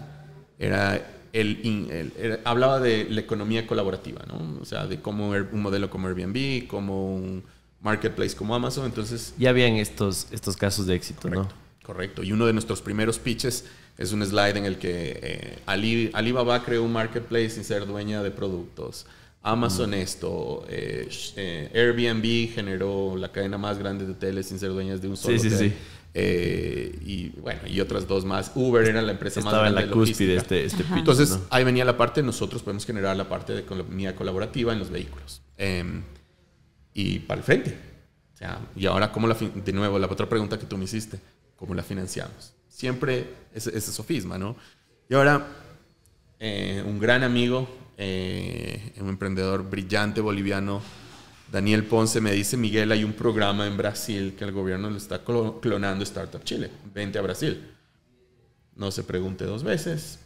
Vamos para Brasil. Ganamos el programa, pero era en Belo Horizonte, en Brasil. ¿Qué sabía yo en esa época de Belo Horizonte? Nada. De Brasil sabía Sao Paulo, Río. Claro, supongo que Carnaval. sabías que hablaban portugués, ¿no? Sabía que hablaban portugués. Y eso no te causó... Pero no era un constraint. Ya, era como... No era un problema. O sea, portugués, aprendo. Claro. Como sea. Claro. Entonces tomamos la decisión de ir para Brasil. Tenemos un funding inicial. Y en ese funding inicial también nos sirvió para pagar, de nuevo, deudas. Claro. Y llegamos a Brasil. Empezar a entender el tamaño del mercado brasilero es otro desafío. Empezar a entender cómo se hacen negocios en Brasil es otro desafío. Entender la cultura para hacer todo ese tipo de cosas. Entonces era desde cero. Claro, porque culturalmente, solo al hablar otro idioma, entiendo que Brasil, tú nos vas a contar un poco más, es como más parecido a Europa, o sea, es otro mundo, me explico. otro mundo. Brasil está en el mismo continente, pero por algo les dicen, o sea, no son como hispanohablantes, me explico, es otra cultura completamente Y es distinta. otro mercado, es otras costumbres, Sí, es otra sí. forma de hacer negocios. Entonces, claro, acelerar una compañía que querías hacer deliveries. Todo el mundo nos decía México. Obviamente era la opción natural, el mercado mexicano. Pero no sé, por esas circunstancias que te pone la vida, fuimos a Brasil, al lugar en el que todo el mundo nos decía que no vayamos. Habían inversionistas, están locos. ¿Cómo van a ir al mercado brasileño? Vayan a cualquier otro lugar. Claro, pero ¿qué es lo que les decían? Por el tema que es más difícil hacer negocios, Charlie. Es mucho más difícil. Es un ecosistema más cerrado. ¿Cuál es la percepción de los outsiders, por ejemplo? Exactamente. Tú ves todas las empresas, probablemente los principales unicornios, todos son dirigidos por extranjeros. Entonces, eso existe una correlación ya después con más data, ¿no? Sí. Entonces, claro, ¿qué significa? Y ahí hay una palabra fantástica que yo amo en portugués que se llama fome. Y la palabra fome, la traducción es hambre. Pero tiene una connotación etimológicamente en el portugués que es la descripción de lo que un emprendedor hace. Dice, llego al lugar en el que tengo que estar incómodo, fuera de mi zona de confort. Tengo que hacer que esto camine. ¿Qué es lo que tengo que hacer? Ejecutar. Hacerlo. Entonces esa palabra siempre se me ha quedado grabada, que es una de las principales palabras que aprendí en portugués, que es esa fome del emprendedor extranjero que llega fuera de la zona de confort, a diferencia del emprendedor brasileño. Para el emprendedor brasileño probablemente Brasil es un mercado lo suficiente. Pero probablemente para el extranjero y que quiere conquistar el mundo, probablemente no. Entonces ahí vienen unas diferencias súper interesantes. Para alargar el proceso, dificilísimo. Claro. Brasil es gigantesco. El e-commerce es brutal. Claro, tal vez algún número que se te venga a la mente, compararlo con Ecuador, por ejemplo. No, o sea, es que no quiero hacer la comparación para no hacerlo sonar tan feo, porque es gigantesca. Va a ser la insultante comparación. el asunto. Es gigantesco. Es gigantesco. Okay. Entonces empezamos a hacer el proyecto, el desafío. Veníamos con mucho conocimiento. Algunas cosas habíamos aprendido, otras habíamos hecho cagadas impresionantes. Y era ahora empezar a hacer entregas en Brasil. Claro, solo yendo un paso hacia atrás y el momento en que me enteré de lo que hacía Shipify, para mí fue fascinante y fue un clic, porque para entonces yo, justo para la gente que no sepa, tuvimos Morphy Tech, nuestra tienda de tecnología, y el mayor reto que teníamos era cómo hacemos llegar esta tecnología a la gente. porque acá en Ecuador el único servicio popular era Servientrega. Y la cobertura era pequeña, los tiempos de entrega eran demorados. Entonces, cuando Shipify me descargué la aplicación y dije, wow, ¿es en serio que vienen a ver ahorita a donde yo esté y le entregan al cliente por este costo? ¡Qué loco! ¿Cómo lograron esto? Entonces, la solución era fantástica, era completamente disruptiva, algo que no se había escuchado. Entonces, cuéntame un poquito más de cómo llegaron a identificar este problema, cómo se enamoraron de él. A ver, principalmente, y lo que tú traduces en qué fantástico, qué espectacular, es justamente ese diseño de una experiencia completamente obsesionada en el usuario para que tú digas, wow, me llegó la caja. Atrás de eso pasan un montón de problemas. Sí. Entonces llegamos al mercado brasilero. Veníamos con el tema de la anterior compañía que decíamos, ok, tenemos que hacer una empresa de logística sin ser dueña de ningún solo vehículo. O sea, magia, en pocas palabras, para el mercado, ¿no? Conocíamos mucho de Airbnb, decíamos un modelo colaborativo, assetless, no nadie, todo el mundo te va a robar. Entonces era la misma idea que cuando tú vas a un Airbnb no te llevas la refrigeradora, ¿cierto? Sí. No te llevas la tele, no te llevas la cama, el colchón. Claro, podría pasar, pero hay algo ahí de cómo funciona que hace puede que no pasar, pase. sin lugar a dudas, pero y sucede. Sí, pero sí. creo que es muy marginal, pero ahí radica en un tema de cómo pensamos las cosas. Pensamos en el 0.01% de las cosas que suceden y no en el 99.9% de lo que está funcionando. Sí, sí, sí. Entonces ahí nace la idea de crear Shipify en un servicio, web service, que permita a todas las tiendas de comercio electrónico conectar nuestra tecnología a su carrito de compras y que su carrito de compra conecte con una comunidad verificada de entregadores que son vehículos independientes a través de una aplicación móvil que nosotros la teníamos. Así nace. Uno de nuestros primeros prototipos, compramos un clon pirata de alguna aplicación de taxis y lo empezamos a hackear, a prototipar para ver cómo funcionaba. Andaba, pero no muy bien. ¿Okay?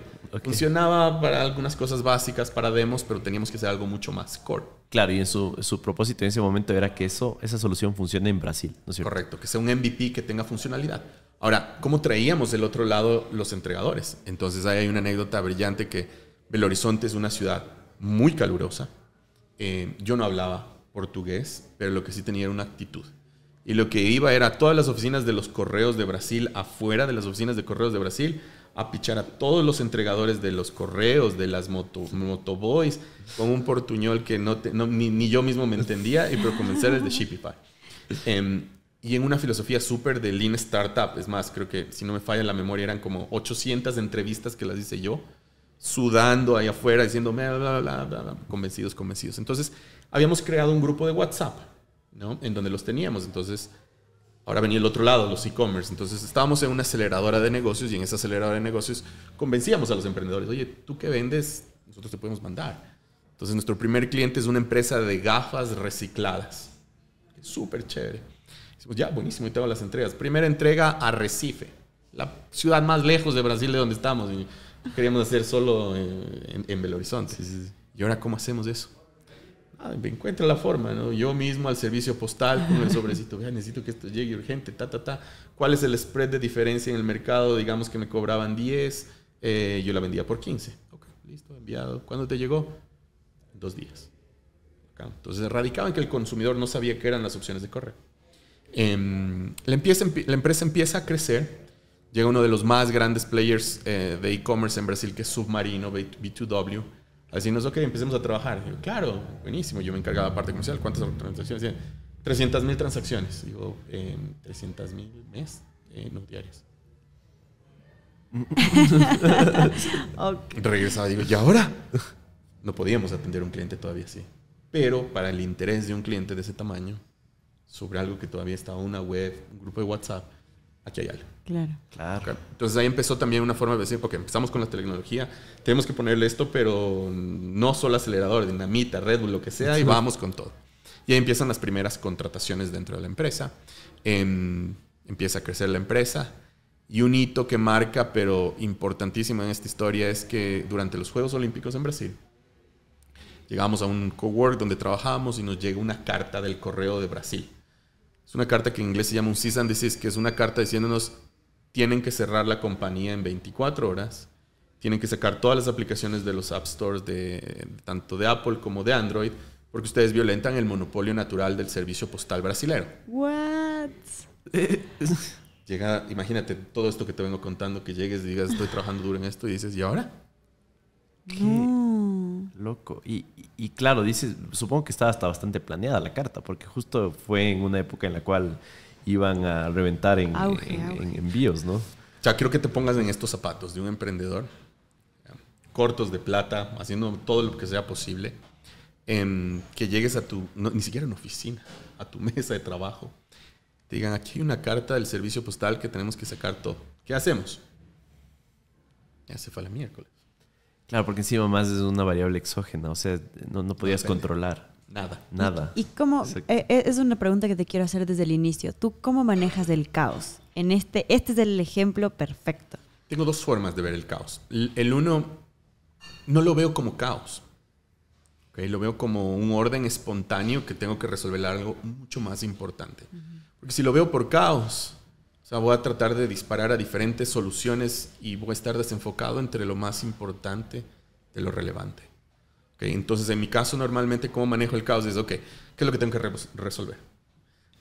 Hay un concepto que es en inglés, let fires burn, deja los incendios quemar. O sea, tú no vas a poder controlar todos. O sea, no, para eso trabajas con más personas que te pueden ayudar a solucionar y probablemente muchos de ellos mejor. Entonces, es enfocarte en el que sea más relevante. Okay. Regreso al punto que te estaba contando, Ale. En este momento, ¿qué era? La compañía se va, desaparece. O sea, legalmente estamos violentando el monopolio postal que tiene el servicio brasilero. Entonces, regreso a la emoción que viví en esa época. Digo, piensa una solución que nadie la haya pensado. Y había sucedido a muchos emprendedores esto ya. Para esto, uno de nuestros inversionistas dentro de la compañía es un emprendedor del medio que se llama Fadi Gandur. Como lo conozco, es otra mega historia. Y ya me acuerdo, para regresar a la parte del Cease and Desist. Me habían insistido en que lea un libro, y hay veces que uno juzga las cosas por cómo se ven o por el color que son. Por su portada. Este libro tenía una portada de color rosa y dorado. Los dos colores que no me generan mucha simpatía. Decían, tienes que leer este libro, tienes que leer este libro, tienes que leer este libro. Creo que me insistieron, pero ya hasta que dijo, ok, tengo que leer el libro. Entonces, ¿cómo el libro? ¿No? Empiezo a leer. Oye, qué interesante el libro. Y es de la fundadora de Endeavor. Crazy is a Compliment, se llama el libro. Llego a la página 165, si no me falla la memoria. Deep Blue Ocean, otro gran libro. Fadi Gandur, emprendedor en los servicios de logística postales en Dubái, la empresa a la que trataron de cerrar varias veces. Regreso al punto de que te estaba diciendo de este Cease and Desist. Digo, ¿y ahora cómo resuelvo esta vaina? Entonces yo lo había conocido a Fadi por el libro. Abrí mi Twitter. Fadi Gandur. Follow. Cerré mi Twitter. Y a los 5 minutos veo una notificación. Dije, no, perfil falso. O sea, de ley. Claro. Un tipo así me va a querer escribir a mí. No soy nadie. O sea, y Fadi nos responde, wow, what a great, qué excelente compañía. ¿Dónde están? ¿Qué es lo que quieren hacer? Yo, ¿y ahora qué hago? Resuelve. Y esa es una otra característica. Ahora resuelve. Convence lo que se vuelve inversionista. Cuento corto, largo. Fadi y su hijo se vuelven inversionistas dentro de la compañía. La empresa de ellos se llamaba Aramex, ya la vendieron. Y habían tenido un problema como eso. Entonces regresamos al punto en Brasil. ¿Cómo resolvemos este problema?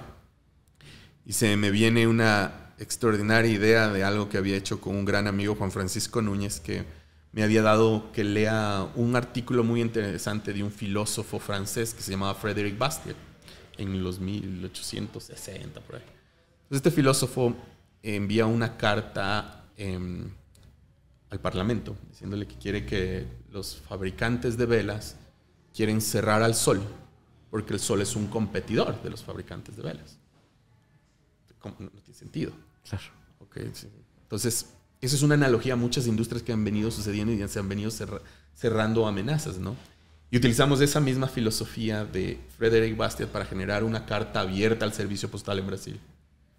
No teníamos ni para un abogado, entonces conocí a alguien que lo conocía, que era un abogado. Le digo, oye, mira, esto es moral, esto es ético, esto es de corazón. Y compartíamos principios, ¿no? Y elaboramos una carta que decía literalmente, o sea, querer cerrar a un servicio que brinda miles de empleos porque el servicio postal hace un servicio ineficiente, No tiene sentido. ¿En qué época vivimos? Y citamos 1860, Frédéric Bastiat. Carta abierta, redes sociales, publica por todo lado. De eso que lanzas algo y dices, veamos qué pasa. Claro. Traducida a 5 idiomas esa carta al día de hoy. Y claro, eso nace y hace que se permita un movimiento de la comunidad de Shipify. YouTubers, podcasters, podcast de liberales, no liberales, diciendo cómo puede ser posible que estamos acostumbrados a la ineficiencia y nos volvemos el enemigo del servicio postal. Claro, porque, y solo como para continuar lo fascinante que está haciendo en este momento, entiendo que ya Shipify tenía justo sus adeptos, su comunidad, correcto, la gente que trabajaba se veía beneficiada de los servicios. Entonces, ellos supongo que solo por el contraste de lo que había como alternativa, ya tenían una fidelidad bastante fuerte, entiendo, ¿no es cierto? Uh-huh. Entonces, parte del éxito de esta carta también fue la divulgación de todas estas personas. Correcto. A ver, te lo digo, era una comunidad pequeña, solo trabajábamos en Belo Horizonte, muy áreas específicas. Pero claro, lo que nos permitió es David versus Goliat. Sí, justo, un momento así. Y catapultar todo esto de exposición. Y claro, empezó a salir la exposición, gente más conocida, otros e-commerce, gente diciendo, oye, yo me identifico con lo que tengo. O sea, yo no tengo empleo, porque solo tiene que ser el servicio postal. Yo tengo un vehículo, o sea, ¿por qué no puedo hacer entregas? Entonces ahí vienen ya las innovaciones tecnológicas que habíamos venido construyendo, ¿no? Lado del e-commerce, lado de los procesos, lado de verificación de documentos. Y empieza a expandirse de una forma, pero espectacular. Y ahí eso es uno de mis whys, ¿no? De mis porqués de emprendedores, porque al final del día todos y cada una de esas miles, cientos de miles de personas eran mis jefes. O sea, son a quienes a mis usuarios, a quienes tengo que darle una respuesta, ¿no? Uh-huh. De, oye, ¿por qué no me pagan a tiempo? Oye, ¿por qué no me llega esto? Oye, ¿por qué la tecnología? Entonces se vuelve un desafío que tengas ese nivel de presión mientras desarrollas. Entonces así empieza Shipify a crecer. Claro, porque nos contaste que el servicio postal brasilero se vuelve su principal principal enemigo. Imagínate que era tan deficiente el proceso del servicio postal que el mismo paquete se demoraba en el servicio postal 10 días. Con nosotros se demoraba 24 horas. Y la gente empezaba a subir videos de cómo el servicio postal destruía sus paquetes, les trataban mal sus cosas.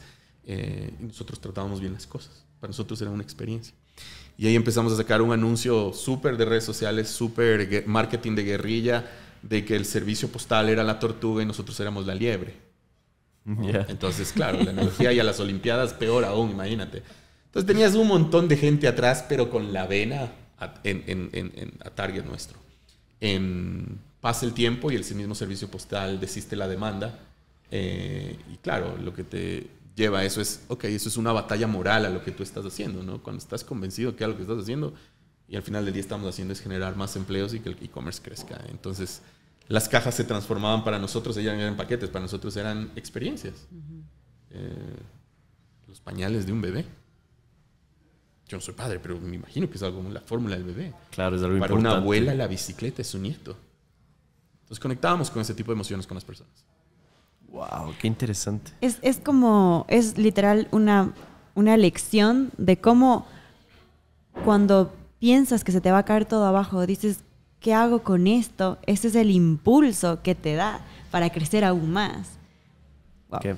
Es súper interesante. Y no sé si nos puedes contar dentro de este crecimiento y alguna anécdota tal vez de algún shipper. Se llaman shipper las personas que envían, que trabajan en colaboración con ustedes. O de alguien, no sé, de que recibió justamente un paquete muy importante para esta persona. Hay buenas y malas. Ok, las que quieras. Las buenas es ver emprendedores o personas que, por decirte, eran retiradas, adultas, mayores retiradas, sin tener que hacer en su casa, y que de alguna forma se enteraron de esta aplicación por su nieto, por alguien cercano, le dijo, abuelita, para que tengas algo que hacer. Claro, en algún momento empezamos a entender todas estas historias y publicamos en un blog lo que se llamaban Shipify Stories. Y contábamos que esta persona era una agente de bienes raíces que hablaba 3 idiomas, que no tenía que hacer, estaba retirada y se dedicaba ahora a hacer entregas, y que lo mejor que le había pasado a esa persona es ir a hacer una entrega y que le habían dicho, entra a mi casa, tómate una torta o un café. Entonces es como que, ok. Y las llegábamos, las documentábamos. Otras de personas que empezaron con un solo vehículo y después llegaron a tener flotas de 15 hasta 30 vehículos. Y ya no eran unos shippers o lo que tú decías, sino 3PLs, Third Party Logistic Providers con una flota de vehículos. otras personas que empezaban a comprarse carros. Entonces ahí empezabas a entender que existía una economía atrás y también existe hoy. Les invito a las personas a ver en YouTube, pones Shipify y empiezas a ver historias de personas que dicen bloggers, youtubers, de todo lo que les ha empezado a pasar. Entonces son cosas muy interesantes, experiencias súper enriquecedoras que te conectan con otra parte de lo que todo el esfuerzo, todo el trabajo, todo lo que estás haciendo, dices con una parte que, oye, al final del día estás ayudando a alguien que no tenía un empleo, que no pagaba su universidad, a que ahora pague su universidad, esté estudiando su universidad con ese servicio. Entonces, no sé, no tengo una emoción porque superan las expectativas de lo que pensé en ese momento, de que te conté era un web service que conectaba algo con el otro, ¿no? También mencionaste que había experiencias no tan buenas. Claro. Ahí descubrimos, en cambio, un producto. ¿Cuáles son las no experiencias tan buenas? Eran los fraudes que existían, ¿no? En e-commerce existen fraude. ¿Qué significa? Que tú compras algo, la dirección está incorrecta, la persona recibe el producto, pero el producto le reclaman al e-commerce que nunca lo recibieron, ¿no? Y depende del e-commerce, el e-commerce lo reemplaza. En otros casos, cuando el e-commerce no te reemplaza, nos tocaba a nosotros pagar y nos convertíamos en CSI. Teníamos una unidad de CSI. Era inteligencia de fraude. Ok, obsesionados. A ver, ¿quién pasó? Porque tenías todo un geotracking, geocoding de todo lo que sucedía, ¿no? A ver, dónde, cómo, cuándo. O experiencias en las que alguien abría una Mac, y adentro de la Mac, dos baldosas. Y el man en redes sociales, oye, que ni sé qué pasó. Chuta, ¿cómo? Entonces ahí nos permitió identificar un producto que teníamos para fraudes y para que antes de que te llegue tu entrega, te llegaba una notificación a tu celular diciéndole, oye, tu shipper está próximo a hacer tu entrega en los próximos 20 minutos, lo puedes seguir en tiempo real. Y si tu dirección estaba mala, tú mismo la corregías. Entonces eso nos permitía tener una base de datos mucho más enriquecida. Y claro, los e-commerce decir, mira, ahora yo tengo las direcciones correctas de tus clientes. ¿Cómo? Ahora tú me diste una dirección equivocada, ahora yo la tengo. Entonces ahí empezamos a monetizar algunos otros servicios como la compañía. Y para este entonces igual, cuando empiezan esta guerra abierta, empiezan a crecer también. ¿Y ustedes ya eran rentables? ¿Llegaron a su punto de equilibrio? Sí, la empresa era rentable. Teníamos márgenes interesantes. Éramos el margen, en toda la industria de la logística teníamos un margen promedio de 30%. Entonces, la industria normalmente se manejaba en un margen entre el 7 y el 15 y nosotros marginábamos 30% por un modelo colaborativo, sin assets, ¿no? sin activos. Entonces, empezamos también a innovar en el sentido de cómo atender tiendas de comercio electrónico más grandes, ¿no? Como un Amazon, como un Mercado Libre, como un Falabella. Y ahí también creamos nuevas soluciones de cross-docking, ¿no? En el decir que no éramos un fulfillment center, pero tratábamos que esos paquetes pasen la menor cantidad de tiempo posible. Entonces, Shipify tenía dentro de los mantras iniciales, era que nos inspirábamos en el modelo Dava Lavas de la India. El modelo Dava Lavas en la India es cómo llega un plato de comida desde una ciudad A la ciudad B recorriendo, no sé, 300 kilómetros y llega caliente. Entonces dices, ¿cómo funciona esto? Entonces, es un tema más de cómo pasan las cosas. Mientras menos tiempo pasen en las manos de las personas, más en el tema de transportación. Entonces logramos que e-commerce más grandes como un Amazon, como un Mercado Libre ya se interesen por la compañía, que trabajemos en conjunto y claro, teniendo las mejores relaciones, los mejores niveles de servicio. Pero en esa época, el modelo de negocios de la compañía era, nosotros pagábamos primero a los entregadores y el e-commerce nos pagaba después de 45, 60 días. Entonces había un hueco de margen operacional. Todo el mundo nos decía, tienen que cambiar la ecuación del negocio. Sí, es como que yo diga, porque esta pared no es roja. Claro, es fácil decirlo, ¿no? Es fácil decirlo, otra cosa es hacerlo. Entonces nos rompíamos la cabeza cómo podemos resolver este problema, cómo podemos resolver el problema. Es imposible. No hay un e-commerce que te va a poner una tarjeta de crédito para que pagues las deliveries. Así no funciona ni la industria logística. Entonces eran muchos desafíos en ese sentido al crecimiento que íbamos. Veníamos creciendo muy bien, triple dígito. Y claro, en ese momento se le ocurre a mi socio enviar un mail a Jeff Bezos directamente contándole de lo que hacíamos de la compañía. El mail es respondido por Jeff. Mi socio me dice, Miguel, nos respondieron el email que le mandé a Jeff Bezos. A ver, un ratito. ¿Le mandaste un mail a quién? Al trillonario, dueño de Amazon. Sí.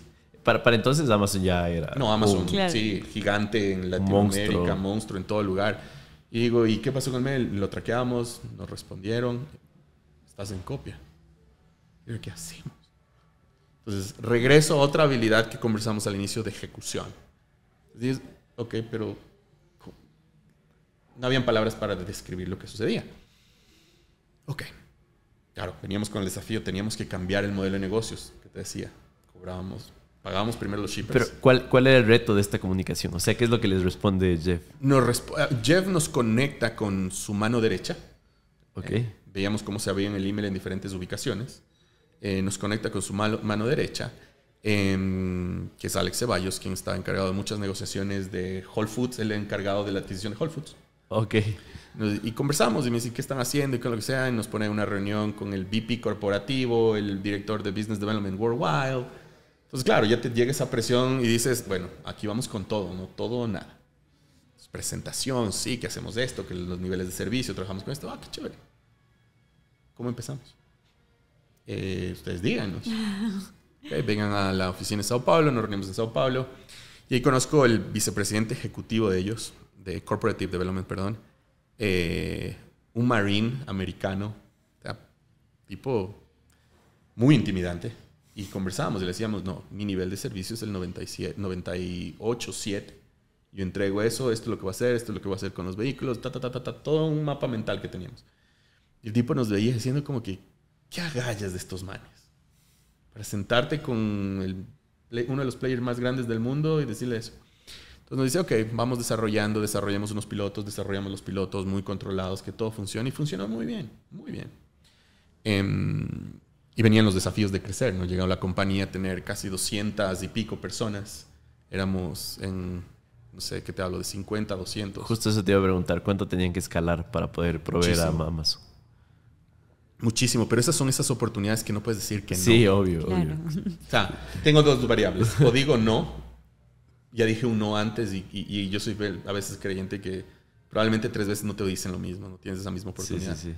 Ya había dicho la primera, ¿te acuerdas cuando te dije de B2W? Así no, es. en este momento.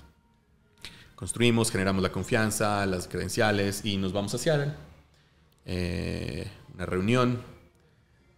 Me acuerdo que el día de la reunión, todo ya preparado, ¿no? Pongo en el Uber la dirección y llego a la dirección equivocada.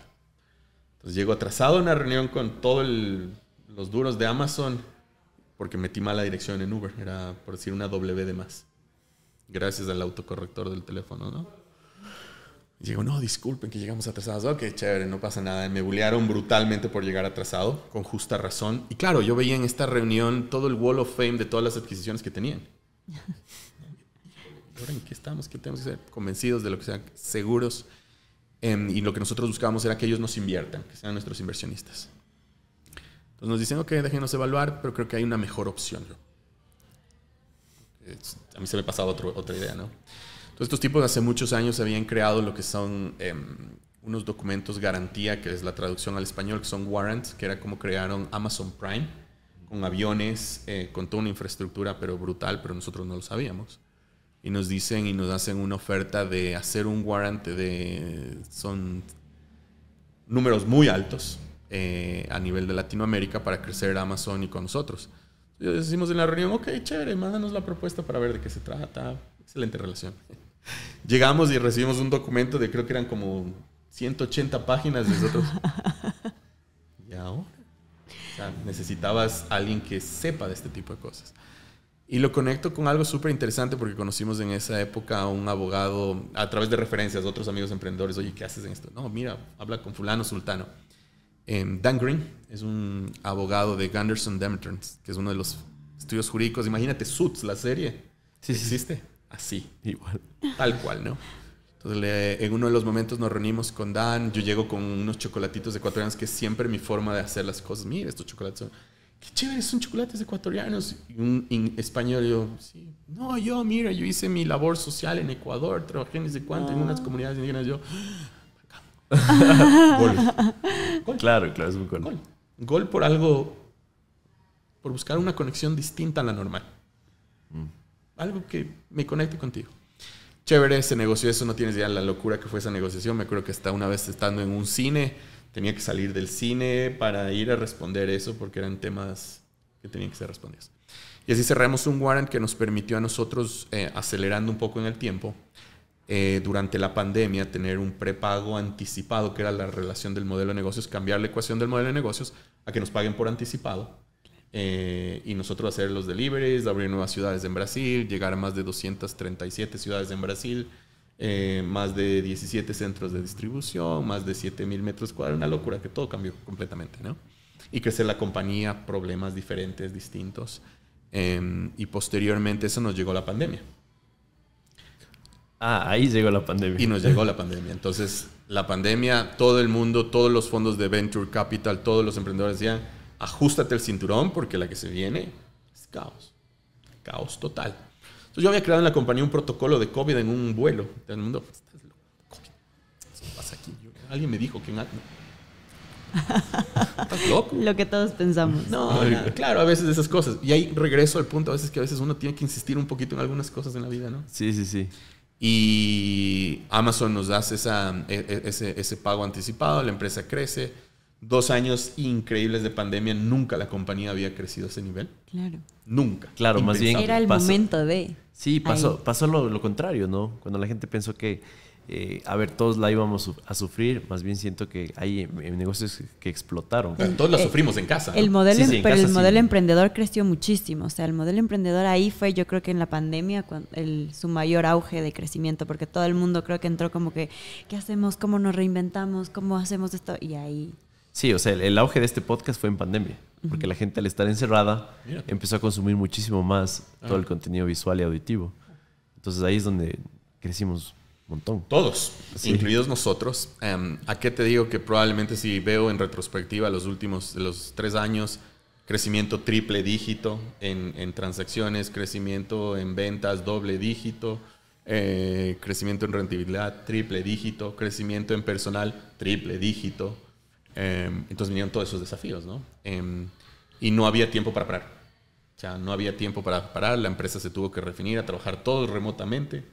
Algunos que podían desde casa. Y un montón de desafíos que podemos hablar horas de eso, pero, Sí. pero tampoco se trata el objetivo ese, ¿no? Sino que ver cómo uno tiene que reinventarse, cómo las empresas se reinventan y seguir para adelante en la compañía. Algo muy interesante que tocaste hace un momento fue cómo llegaste a analizar modelos de transporte, por ejemplo, en la India. Quisiera que me cuentes qué procesos mentales, qué hábitos tienes tú justamente para encontrar estos como casos de éxito en otro lado. La gente cuando inicié el podcast me dijo como, oye, pero el podcast no, la gente no consume eso. Yo le digo, pero en Estados Unidos lo están consumiendo un montón y debe ser por algo. ¿Por qué no lo lanzamos? Entonces, no sé si nos puedes contar por ahí cuáles son estos hábitos, procesos mentales. Mi primer hábito es súper curiosidad. O sea, extremadamente curiosidad. Cuando no quiero abrir algo, lo abro. Ok. Ya, porque normalmente mi cerebro me va a decir, no lo abres. ¿Y por qué te digo esto? Porque lo conecto con 3 historias que las he conectado. La primera, el libro de Linda Rotter, el libro de Endeavor. La segunda, con las cosas de Amazon. Y la tercera es, ¿cómo voy a saber yo del modelo Dabalabas en la India? Exacto. O sea, curiosidad. Mera curiosidad de ver cosas a veces que no están dentro de mi zona de confort. Alimentas esta curiosidad. Dejes que crezca, ¿no es cierto? Leer un libro, ahora si es que tú me recomiendas un libro, lo leo. Antes Claro. probablemente decía, ay, ¿qué voy a estar leyendo esas cosas? No, ahora lo leo. Y digo, ok, qué interesante. ¿Y por qué me recomendaste que leas ese libro? ¿Qué era lo que querías que...? Esto, y encuentro completamente algo distinto. Completamente distinto a lo que alguien me recomendó. Mucha curiosidad. Preguntar a personas que normalmente mi cerebro me dice, no le preguntes, no le mandes un mail, no le digas nada. No, lo opuesto, lo hago. Entiendo. Nada de en contracorriente. Nado Muy completamente. contraintuitivo, ¿no? Soy muy contraintuitivo y eso me ha permitido conocer personas, ya te digo, como te decía hace un rato, en un bar, Tonishi. Claro. Hacer el pitch al man de Airbnb, el fundador de Airbnb, conocer a Fadi Gandur. Ya. Ahí radican a veces Ahora, esas cosas. pero mi dilema es el siguiente. Si el ser contraintuitivo te ha dado tantas oportunidades y acceso a información tan valiosa, privilegiada, ¿cómo también y en qué momento es que sigues tu intuición? Dices, más bien, aquí sí hay que darle con todo. Me explico porque es una un buena poco, pregunta. es un poco como contradictorio también, ¿no? Y me he equivocado, ¿no? Sí. Y cuando me equivoco no pequeño, sino bien grande. Ok. Big. Grande. Cuando me equivoco, me mando cagadas. Pero Pero esa es la magia de la vida. Es Sí, lo que me sí. permite sentirme vivo. Obviamente uno también tiene que saber hasta dónde puede tomar riesgos, cuáles son sus riesgos, qué es lo que puedes... pero pienso que cuando tomo un riesgo digo, bueno, ¿qué puede ser lo peor? Aprendiste. Aprendí. Claro. Me reinvento. Buenísimo. A ver, ahora entiendo que Shipify no se queda en Brasil. Correcto. Se extiende a la región. ¿Y dónde hubo este espacio para hacerlo? Si es que viendo de lejos tal vez alguien decía Amazon era el cliente suficiente como para que ellos se queden tranquilos, ¿no? Entonces, cuéntame un poquito cómo fue Ahí ese sucede proceso. que cuando regreso a Startup, cuando estábamos en Startup Chile, que te comentaba, desarrollamos una red y en todos los lugares que hemos estado de personas de diferentes países, personas brillantes, otros no tan brillantes, personas de todo tipo. De todo. Y siempre veíamos, ok, en el tema de oportunidad. Entonces empezó el mercado brasilero interesantemente y de ahí decíamos, naturalmente teníamos una red de contactos en Chile. Tenemos que ir a Chile. PIB per cápita más interesante, país un poco más pequeño, consumo muy interesante de internet, difícil de ingresar, sí, pero ya habíamos estado en ese mercado probablemente por 5 o 6 años con la otra compañía, entonces teníamos una red de contactos. Entonces me delegan a mí la responsabilidad del nuevo mercado de Brasil y Chile. Digo, ok, yo lanzo Chile. Entonces llego a Chile y digo, ¿con quién puedo hacer esto? Y claro, la primera noción que tengo es regresar a mi red de contactos y personas que conocí en Startup Chile. Y ahí en Startup Chile, una excelente emprendedora estoniana, le digo, oye, estoniana, digo, vamos a lanzar, ¿qué vamos a hacer? Esto aquí. Y más personas que creían en nosotros. Dice, ok, me encargo yo. Listo, Country Manager de Brasil, de Chile. La mandamos a hacer un pitch en Guaira, sin hablar español, todo. A todo el mundo en zona de no zona de confort. Sí. Vamos, dale, listo, chévere, ta. Y ella fue la persona que se encargó por hasta el día de hoy del mercado chileno. México. ¿Cómo vamos a llegar al mercado chileno? No, están muy desenfocados, hay cosas de eso. Claro, entonces nos habían invitado a una competencia de pitch aquí en el Ecuador, la SPOL. Y habíamos ganado la competencia y me dicen, ahora te toca ir a México a hacer la competencia. Entonces, esa era mi agenda, ¿no? Mi agenda pasaba entre aeropuertos, Airbnb, te tienes que ir a este lugar. Me iba. Pero el lugar al que iba, lo primero que hacía, aterrizaba el avión, me bajaba y lo primero que hacía era pedir un Uber. Entonces, ese fue nuestro Grow Hacking experimento desde hace mucho tiempo. Nuestro experimento de crecimiento fue ese. Qué interesante. Claro, viste cómo varía Uber en cada región. Correcto. Entonces, claro, me subí en un Uber, le decía al tipo, oye, flaco, ¿y qué haces? No, ya Uber, ¿cuánto ganas? Ok, oye, ¿sabes qué? Yo trabajo en esta empresa y tengo este servicio. Que lo más importante no son personas que te hablan, son cajas. Tipo, ya sí. ¿En serio? Sí, y te pagamos lo que te pague esto por caja, por una entrega. ¿Y cómo hago? Te bajas la aplicación y te los he explicado. Todo mi equipo hacía ese experimento. En todo lugar. Amigos que se iban de fiesta, les pagábamos el Uber, pero siempre y cuando lo convertíamos en usuario. Entonces así fuimos creciendo la red. Wow. Así llegamos a México. En México, una aceleradora, un fondo de inversión que se llama 1776, nos dice, vengan a la final a competir. Ok, chévere, calificamos a la final. Ven a Washington a hacer el pitch. Ok, voy a Washington a hacer el pitch. Y me dicen, sí, el pitch en vivo. Y digo, pero el pitch clásico que siempre hemos hecho, no. Le digo a alguien en el equipo, montemos un e-commerce. Súper simple en Gumroad, una camiseta que decía que era la camiseta con nuestro mantra Get Ship Done. Y en el pitch, y ahora todos ustedes en vivo pueden ordenar su camiseta en ese link y nosotros nos encargamos de la entrega para que vivas el producto, ¿no? 1000 camisetas compradas en menos de 2 minutos a precio cero para que todas las entregas, pero en Washington DC no teníamos servicio Shipify. Entonces me metí en ese tipo de problemas, ¿no? Tal de vender y que la gente viva la experiencia, ¿no? Donna Harris, que es la directora de ese fondo, se vuelve inversionista dentro de la compañía también por ese tipo de... Yo a veces digo osadía, o decir todo o nada en ese sentido de las cosas, ¿no? Entonces, ese es un poco como la empresa crece. Llegamos a México, posteriormente Brasil, Chile, México. México empieza a crecer demasiado rápido, y aquí hay otro de los episodios que nadie nos enseña como emprendedores y que no están en el manual de emprendimiento. La empresa venía creciendo, cambiamos de country manager y estoy en un avión, cierran la puerta del avión y mi celular, y me digo, chuta, ¿qué pasó? Fallece nuestro country manager en México. Para un equipo pequeño, el impacto que eso tuvo fue muy fuerte. Y veníamos con crecimientos muy rápidos, tomamos la decisión del mercado mexicano ponerlo en pausa. porque tenía un costo demasiado emocionalmente alto para el momento como veníamos como emprendedores, como empresa, como crecimiento y la cantidad de recursos que teníamos. Wow, ¿y eso se mantiene? ¿O? Sí, México se mantiene cerrado. México tenía otra perspectiva en la empresa hacia otro tipo de modelo de negocios, pero lo dejamos en pausa. No sé, algunas de esas cosas que lo que uno no está preparado, a veces no lo quieres enfrentar, entonces lo dejamos ahí. Ok. Regresando un poco a tu alma mater, al Ecuador. Hay muchos emprendedores que hablan que es como un lugar muy, muy interesante para experimentar justamente startups. Hay ciertas condiciones, que la moneda, la cultura, tanta cosa. Pero al mismo tiempo es pequeño. Es un país con 18 millones de habitantes, ¿no?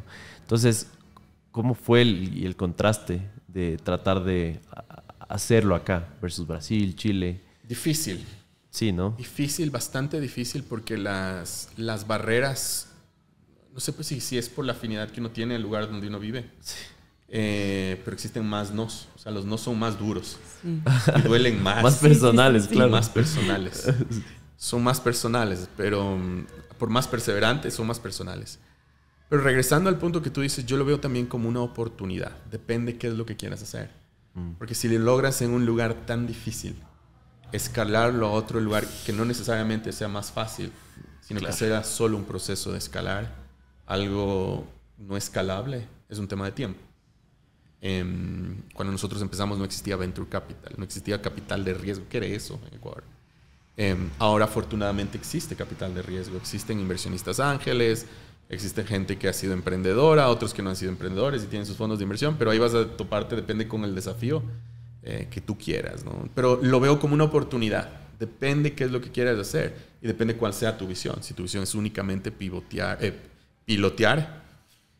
pero si tu visión ya está en un mercado, o sea, chévere, ¿no? Hay cosas interesantes que se pueden hacer en el Ecuador, cosas que todavía faltan por hacer en el Ecuador. Me encanta este ejemplo que diste de que más bien es un reto que te permite escalar afuera, ¿no? Para mí es como una analogía que podemos hacer, es como los medallistas olímpicos. Para mí una medalla olímpica ecuatoriana vale más que una China o de Estados Unidos. Claro. Que es una más para ellos, ¿me explico? O sea, escúchalo a Carapaz, escúchalo al Jefferson Pérez, escúchalo al Iván Vallejo. De decir, sí, un 8000. No, a mí me tocó subir 8000. Claro. Yo corría sin zapatos. Yo no tenía una bicicleta. O sea, radican en ese tipo de cosas las que te permitan desarrollar esta hambre, fome que la llamo yo, como emprendedor, ¿no? Y hay veces que es interesante regresar porque el tiempo siempre reconoce las cosas. Yo hace unas semanas tuve el agrado de mi universidad, la San Francisco de Quito, mandarme un email. Soy una persona que no me gusta mucho la exposición. Lo conversamos. Trato de muchas veces ese tipo de cosas, pero sí me encantan compartirlas con emprendedores. Y una grata amiga me dice, Miguel, pásame tu profile. Digo, no, ¿para qué quieres mi profile? O sea, no, quiero ver una cosa para un taller. Chévere, te puedo ver.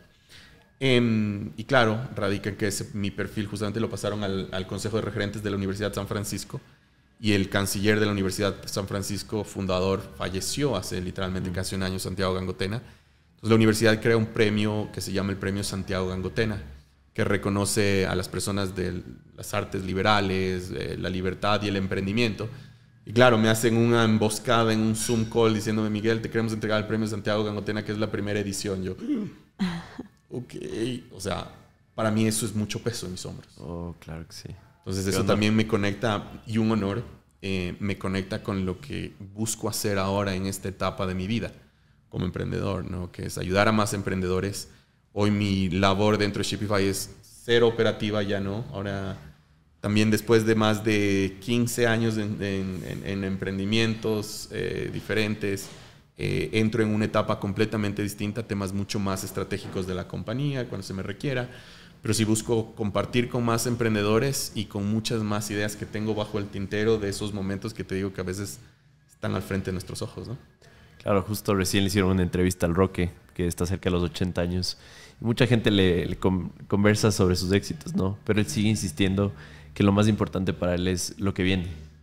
Imagínate, a sus 80 años. No, y para mí es admirable cómo ha cambiado esta percepción sobre la edad, sobre más bien cómo podemos seguir proyectándonos siempre al ver hacia adelante. incluso con todo el bagaje, experiencia y todo lo que has aportado a tantos emprendedores. Me parece una muy bonita labor que ahora puedas compartir. Sí, además todo del esto. tiempo, que tener un poco más de tiempo para hacer eso es... Entiendo. Ahora vas a estar un poco más por Ecuador, tu vida. Cuéntanos un poquito una fotografía de lo que nos puedas contar de tu Una vida ahora. fotografía, actualmente estoy basado en Ecuador. Mi tiempo lo baso acá. Por unos temas personales también tomé la decisión. Como te puedes imaginar, en más de 20 años emprendiendo, hay cosas que he dejado pendientes, cosas que he perdido, tiempo que he perdido, que lo quiero recuperar y pasar un mayor tiempo de calidad con una prioridad que es mi familia. A quienes soy muy agradecidos, a mis padres, que probablemente mi mamá y mi papá vayan a ver este podcast. Así que quiero ser muy agradecido con todo el esfuerzo que ellos han puesto sobre la persona que soy. Me falta muchísimo más. Entonces quiero pasar más tiempo con ellos, con mi familia, porque no los he visto. Ha habido momentos en los que me he perdido temas muy importantes familiares por trabajar. Y me lleva a una reflexión, que muchas veces los emprendedores pensamos que nuestro startup es la vida y no es así. O sea, hay cosas mucho más importantes que nuestro startup. Y probablemente sean esas personas, ¿no? Que nos han visto crecer en las buenas y en las malas. Bueno, y para mi ma, que la quiero muchísimo, también ese sentido de agradecimiento. Y recuerdo siempre que me enseñaste que M con A no es pa, es ma. Y que son las dos primeras letras de una palabra que adoro y que se llama madre. Gracias también por tu creatividad, gracias por tu esfuerzo como emprendedora. Gracias por la familia que somos. Y sabes que mi admiración, mi respeto y mi sentido de cariño para ustedes es infinito. Eso, Charlie. Qué lindo. De mi parte, yo estoy completo. No sé tú, Ale, si quieres cerrar con algo. Bueno, agradecerte igual a ti. Eres una inspiración. Sabes que tocaste algo que a mí me movió mucho, que dijiste que ahora estás como que al servicio de los emprendedores y no solamente de las personas que se preocupan por, qué sé yo, la rama de la tecnología, sino también de los artistas, que creo que es una rama en la que los artistas estamos muy, muy, muy desprotegidos, y esto es lo que te suma a ti como ser humano.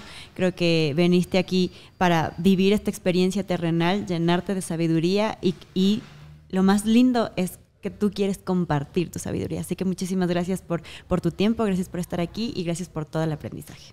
A ustedes. Tal vez algún canal, alguna red social en la que vas a estar un poco más activo, que quisieras que se conecten estas personas que podrían aportarte. Chévere. En mis redes sociales, Miguel Torres E. Me encuentran en LinkedIn, en Twitter, que no lo uso mucho, pero los leo mucho. Instagram, mándenme un mensajecito. Feliz, estoy a un clic de ustedes. Depende de ustedes. Buenísimo. Gracias. ¿No? ¿Qué onda? A ustedes. Gracias, Dale. Charlie. Gracias, Ale. Cool. ¿Acabamos? Tan rápido. Si me preguntas en tiempo, ¿cuánto tiempo te diría que estoy media hora sentado? Ay, qué bueno. Esa es una excelente forma de medir que la conversación está buena. Sí, o sea, yo tipo... Sí, está bien. Yo soy estudiante, sí. ¿Era lo que Solo me esperaban? falta sacar el ¿Sirvió? cuaderno. Completamente. ¿Crees que sirva a alguien más? No,